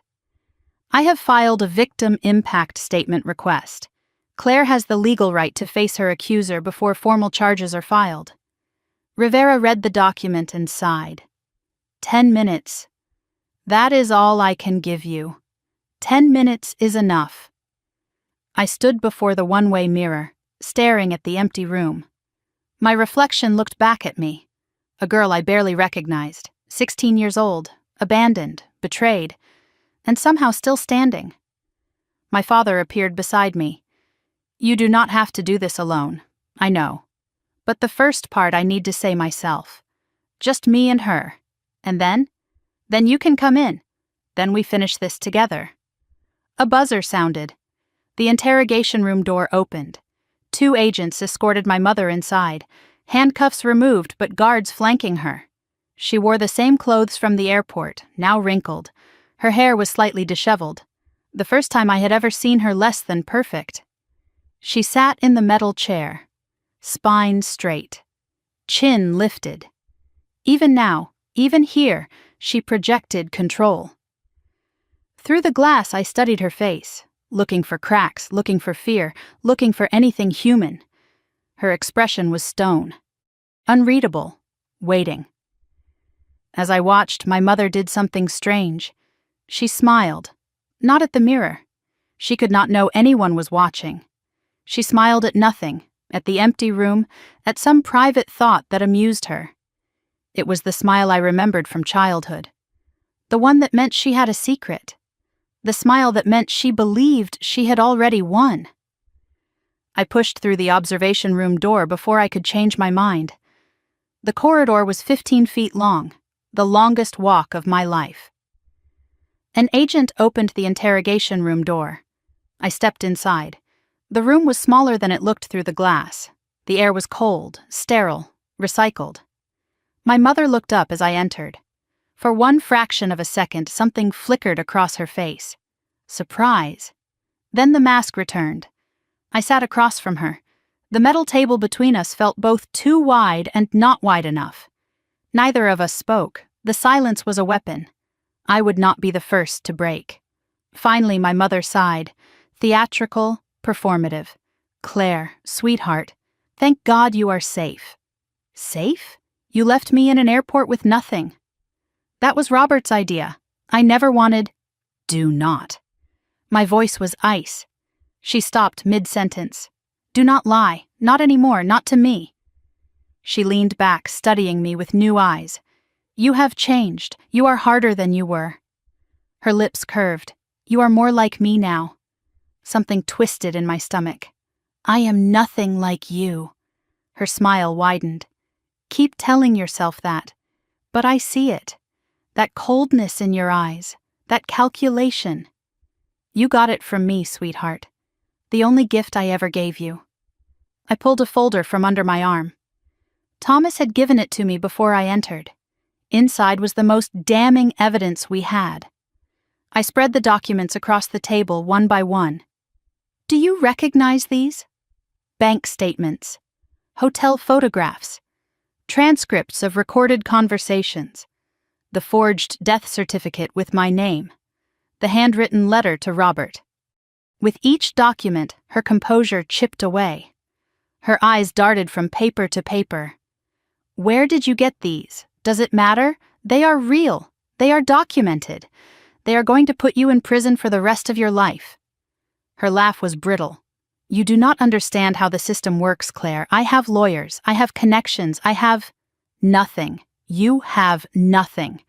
Robert is in the next room telling the FBI everything. The offshore accounts, the Geneva contacts, the other families. Her face went pale. He would not... He already has.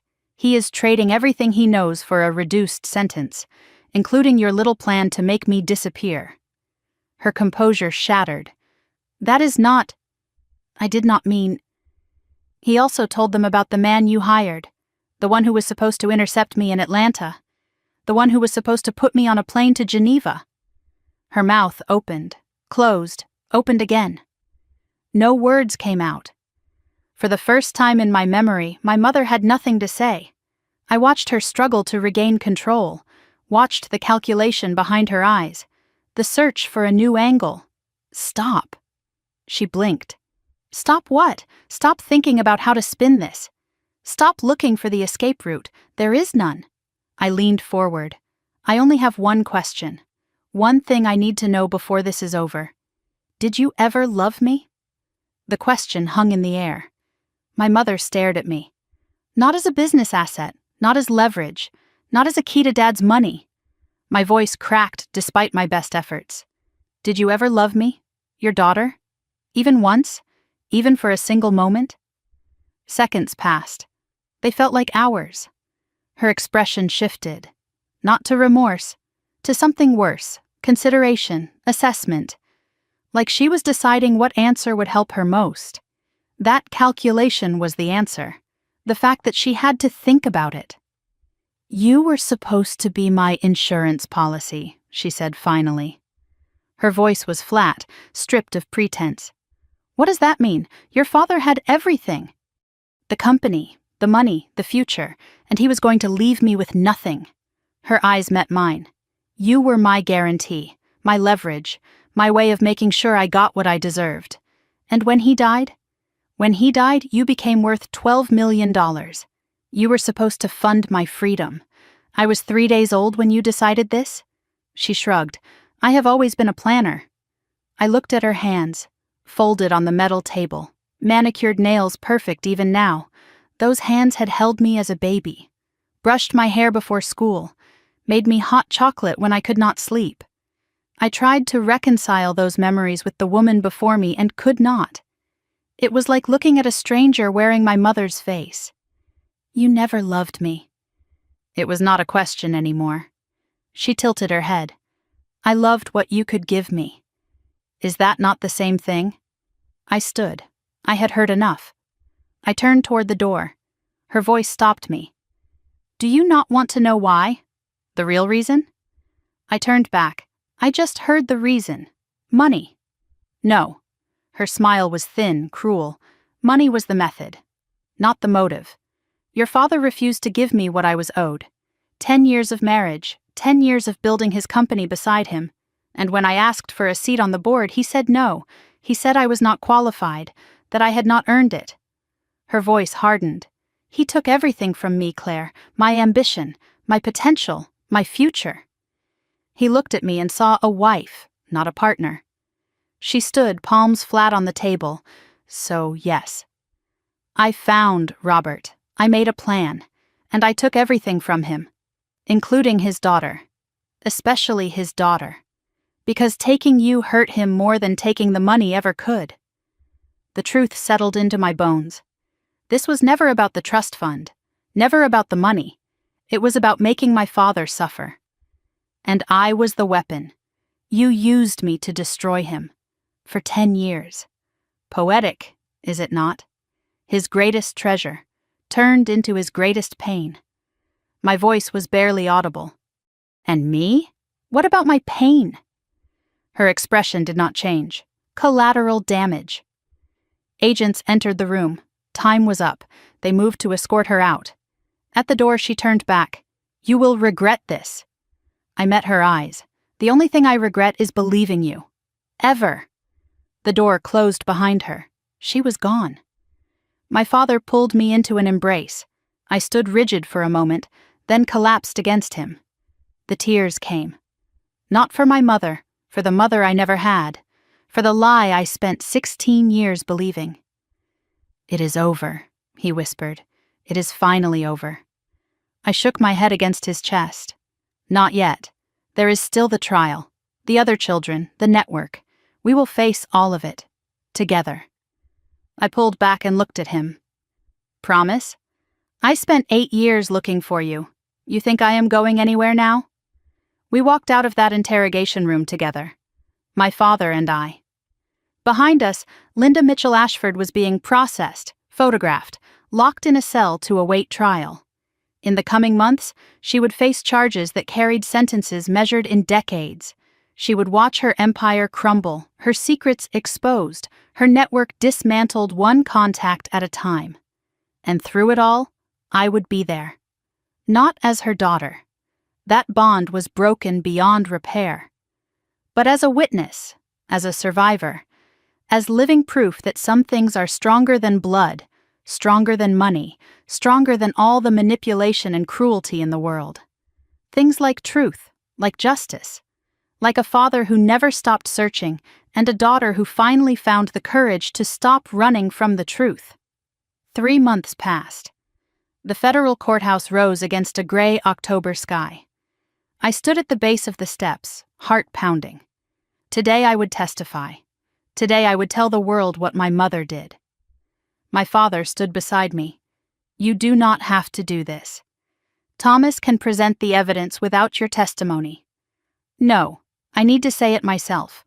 I need them to hear it from me. Why? I looked at the courthouse doors, because my mother spent 16 years speaking for me, deciding what I thought, what I felt, what I was worth. I started up the steps. Today, I speak for myself. The trial had lasted 8 days. I watched from the gallery as prosecutors built their case piece by piece. The financial documents showing $4.2 million in fraudulent withdrawals. The recordings of conversations between my mother and Robert. The maintenance logs proving sabotage on my father's plane. The forged death certificates. The Geneva connection with bank transfers to offshore accounts. Witnesses took the stand one after another. FBI forensic accountants traced every dollar she stole. Former Sky Atlantic employees testified about Robert's access to maintenance systems. The private investigator who planted the recording device. And then James's widow, the pilot's wife who described losing her husband to a mechanical failure that was actually murder. Her testimony broke me. Broke half the courtroom. Robert had taken a plea deal 3 weeks after the arrest. In exchange for full testimony against my mother, his charges were reduced. He spent 2 days on the stand, detailing everything, every conversation, every plan, every crime. When my mother's lawyer tried to discredit him, Robert produced handwritten notes she had given him, instructions for draining the trust fund, contacts in Geneva, contingency plans if my father was ever found alive. My mother's face went white when those notes were entered into evidence. The most damaging testimony came from an unexpected source. A maid who had worked in our Connecticut home for 3 years took the stand. She described finding me crying in my room one night, asking where my father was. My mother's response, overheard through the door: "Your father is dead, and the sooner you forget he existed, the better for everyone." The maid had quit the next day. She kept that memory for 5 years, waiting for someone to ask. Then my name was called. I stood, smoothed my dress. Simple navy blue, chosen by my therapist. Something that makes you feel like yourself, not a victim, not a spectator, yourself. The walk to the witness stand was 30 feet. It felt like 30 miles. Do you swear to tell the truth, the whole truth, and nothing but the truth? I do. I sat. The courtroom was silent. 200 people watching, cameras recording. My mother 10 feet away. I did not look at her. Not yet. The prosecutor guided me through my story. The abandonment at Atlanta airport, the theft of my phone and wallet, the fake coffee stain, the years of isolation, being called the problem child, the trust fund I never knew existed, finding the documents in the basement, the conversation I overheard, the night Marcus found me, the reunion with my father, the truth about the plane crash. Claire, did your mother ever tell you your father was dead? Yes. When I was 8 years old. And did you believe her? My throat tightened. I believed everything she told me. For 16 years, I believed every word. And when you learned the truth? I finally looked at my mother. Her face was stone, unreadable, unchanged. When I learned the truth, I realized I had never known her at all. The mother I thought I had never existed. The defense attorney approached. Miss Mitchell, is it not true that you have a history of behavioral problems? That your mother was simply trying to manage a difficult child? I felt the old shame rise. Then die. My mother created those reports. She told teachers and therapists that I was troubled so no one would believe me if I ever questioned her. I looked directly at the attorney.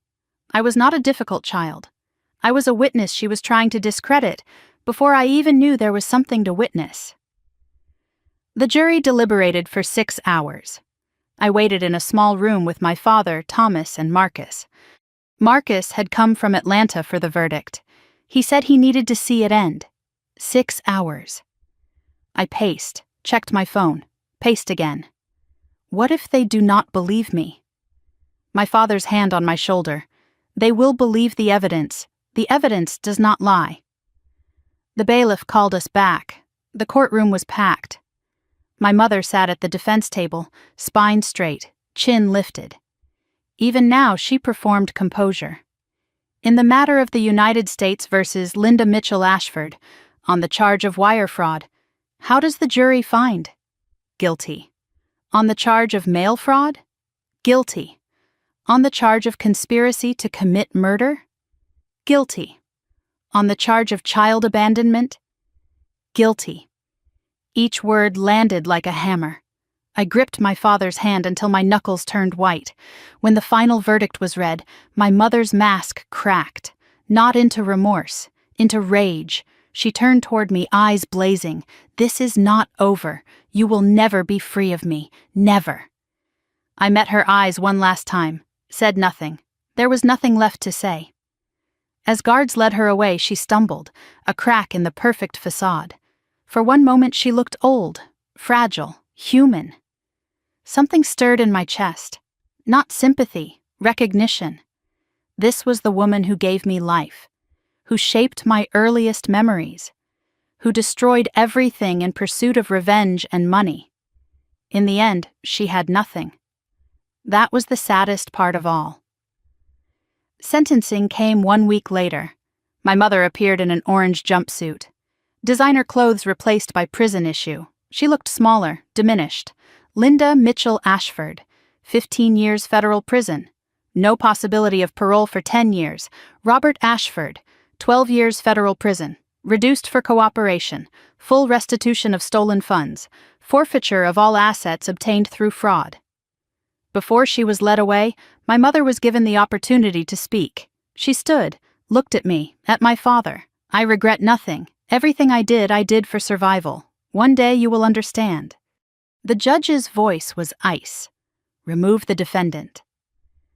The week after sentencing, my father called a meeting at Sky Atlantic headquarters. Marcus was there. Showered, shaved, wearing clothes that fit. I barely recognized him. Marcus helped save my daughter's life, my father said. He spent 10 years waiting for the truth to come out. He deserves more than gratitude. Full reinstatement at Sky Atlantic.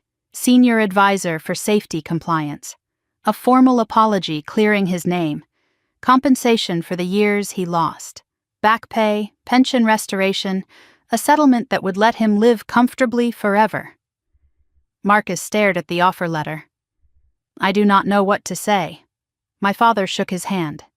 Say yes. And help me make sure no one else ever gets framed the way you did. After the meeting, Marcus found me in the hallway. Thank you for believing me. That first night, I shook my head. You saved me. All I did was listen. Sometimes listening is the bravest thing anyone can do. He handed me the photograph. Me at 6, gap-toothed smile, sitting on a swing. I have carried this for 10 years. I think it is time you had it back. I looked at the photograph. Myself as a child, innocent, unaware of the darkness gathering. I do not remember this day. Your father said it was the happiest day of his life. He had just closed a deal that would make Sky Atlantic profitable.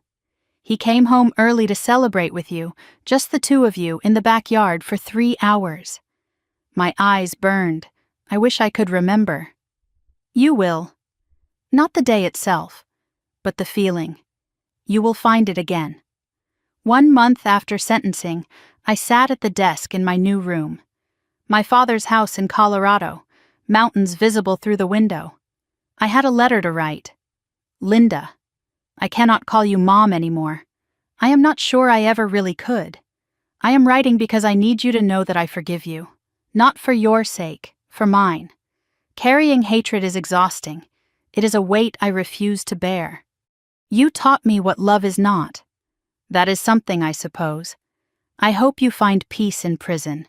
I hope you find something real, something true, even if you never found it with me. I will not visit. I will not write again. This letter is my goodbye. I survived you. That is my victory. I signed it simply. Claire. I sealed the envelope. Addressed it to the Federal Women's Prison in Texas. Walked to the mailbox at the end of the long driveway, dropped it in, did not look back.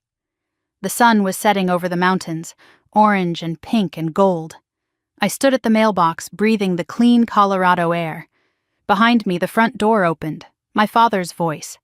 Claire, dinner is ready. I turned toward the house, my house now. My home, coming, Dad.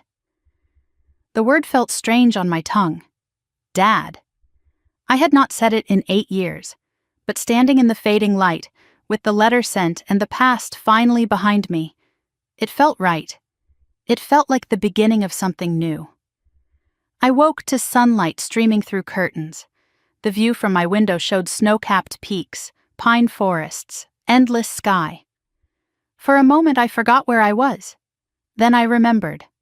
Colorado, home, safe. I had lived here for 6 months.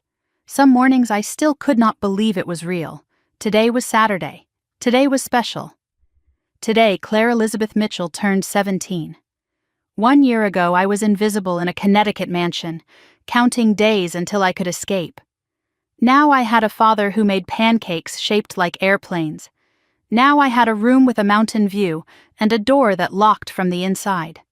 Now I had a life I chose, not one that was assigned to me. I sat on my window seat with my journal in my lap. My therapist suggested writing every morning. 3 things I was grateful for. Today's list. The mountains, Dad's terrible pancakes, being 17 and alive. I closed the journal and headed downstairs. The kitchen smelled like coffee and burnt batter. My father stood at the stove, spatula in hand, flour on his cheek. Happy birthday, Claire Bear. The nickname caught me off guard. I had not heard it since I was 5. Something warm bloomed in my chest. You remember that name? I remember everything. Every bedtime story, every scraped knee, every terrible joke you used to tell. He slid a plate in front of me, a pancake shaped vaguely like the number 17. My artistic skills have not improved. I laughed, a real laugh, the kind that used to feel impossible. After breakfast, he slid a small box across the table. Inside was a delicate silver necklace with a pendant. A compass. The needle pointed north. So you always know which way is home. My eyes stung. Dad, I missed 8 birthdays. I cannot get them back, but I can make sure you never feel lost again. I put on the necklace. The compass rested against my heart. The doorbell rang. My father grinned. That will be your other surprise. I opened the door to find Marcus and Denise standing on the porch. Marcus held a cake. Lopsided, clearly homemade. We heard there was a birthday happening. I looked at the 3 of them. My father. The homeless man who saved me. The airline manager who made the call that changed everything. 6 months ago, I had no one. Now I had a family. Not by blood, but by choice. And somehow, that meant even more. We ate cake in the living room. Chocolate, slightly burnt on the edges. Marcus looked different now. Clean-shaven, healthy, wearing a Sky Atlantic jacket. How was the new job? Exhausting. Wonderful. I forgot what it felt like to have purpose. Denise laughed. He is driving the maintenance teams crazy. In the best way. Someone has to make sure things are done right. They shared memories. Marcus talked about the night he found me. You looked like a ghost, sitting in that corner. I almost walked past. Why did you not? Because I saw your eyes. Your father's eyes. And I knew. My father reached over and squeezed my hand. He called me 10 minutes after he found you. First time we had spoken in 3 years. Marcus shrugged. Some things are more important than old grudges. Denise pulled out her phone and showed me a photograph. A young woman, maybe early 20s, standing in front of a university building. Her name is Mia. She was one of the children recovered from the Geneva network. My breath caught. She is okay. She is starting college in the fall. Her parents asked me to thank you. Why me? Because your testimony helped dismantle the network, because you were brave enough to speak. Denise scrolled through more photos. 17 faces, 17 children, some young, some teenagers. All of them found because my case broke the conspiracy open. These are the ones we know about. There are probably more. Families who never reported their children missing. Kids who aged out of the system. She looked at me. You did not just save yourself. You gave them a chance too. After cake, my father led everyone outside. The backyard sloped down toward a creek, surrounded by aspen trees. In the center stood a freshly planted Japanese maple. Small but sturdy. I planted it the week you moved in. A symbol. Of what? New growth, second chances, things that survive the winter. I knelt beside the tree and touched the slender trunk. The leaves were red and gold against the Colorado green. In Japan, they call it momiji. It means baby's hand. I thought of myself at 3 days old, already a pawn in my mother's game. Then I thought of myself now, 17, free, choosing my own path. Will it grow big? My father knelt beside me. If we take care of it, water it, protect it from the cold. Like us? Exactly like us. I looked at Marcus, at Denise, at my father. I have an idea. Every year on my birthday we add something, a stone, a flower, a memory. My father smiled. A tradition. Our tradition. For our family. I thought about the word family. For 16 years, it had meant obligation, manipulation, performance. Now it meant this. 4 people who chose each other, who showed up not because they had to, but because they wanted to. I had spent my whole life trying to earn my mother's love. I never realized that real love does not have to be earned. It is given freely, or it is not love at all. That evening, I sat on the porch swing wrapped in a blanket. My father brought hot chocolate with too much whipped cream. Just like I used to love. How does it feel, being 17, different, like I am finally catching up to myself? What do you mean? For years, I felt like I was watching my life from outside, like nothing was real. I sipped the chocolate. Now I am in it. Actually living. It is terrifying and wonderful. Any regrets? About testifying? No. About the letter? No. About Linda? I paused. The hardest question.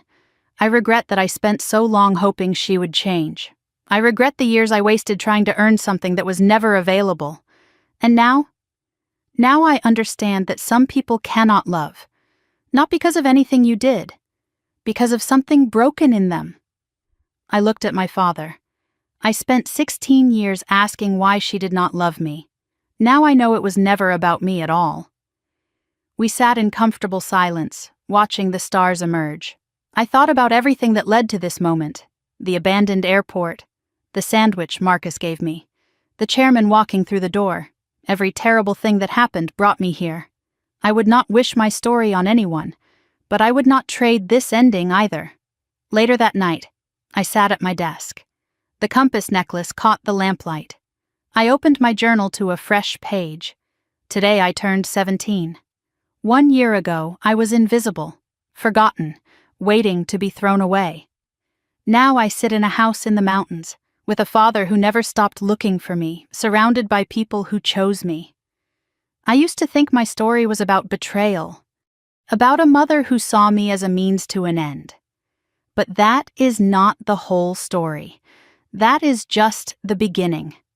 My real story is about the people who refused to let me disappear, the homeless man who shared his sandwich, the airline manager who made the call, the father who searched for 8 years. My real story is about survival, and second chances, and learning that family is not always blood.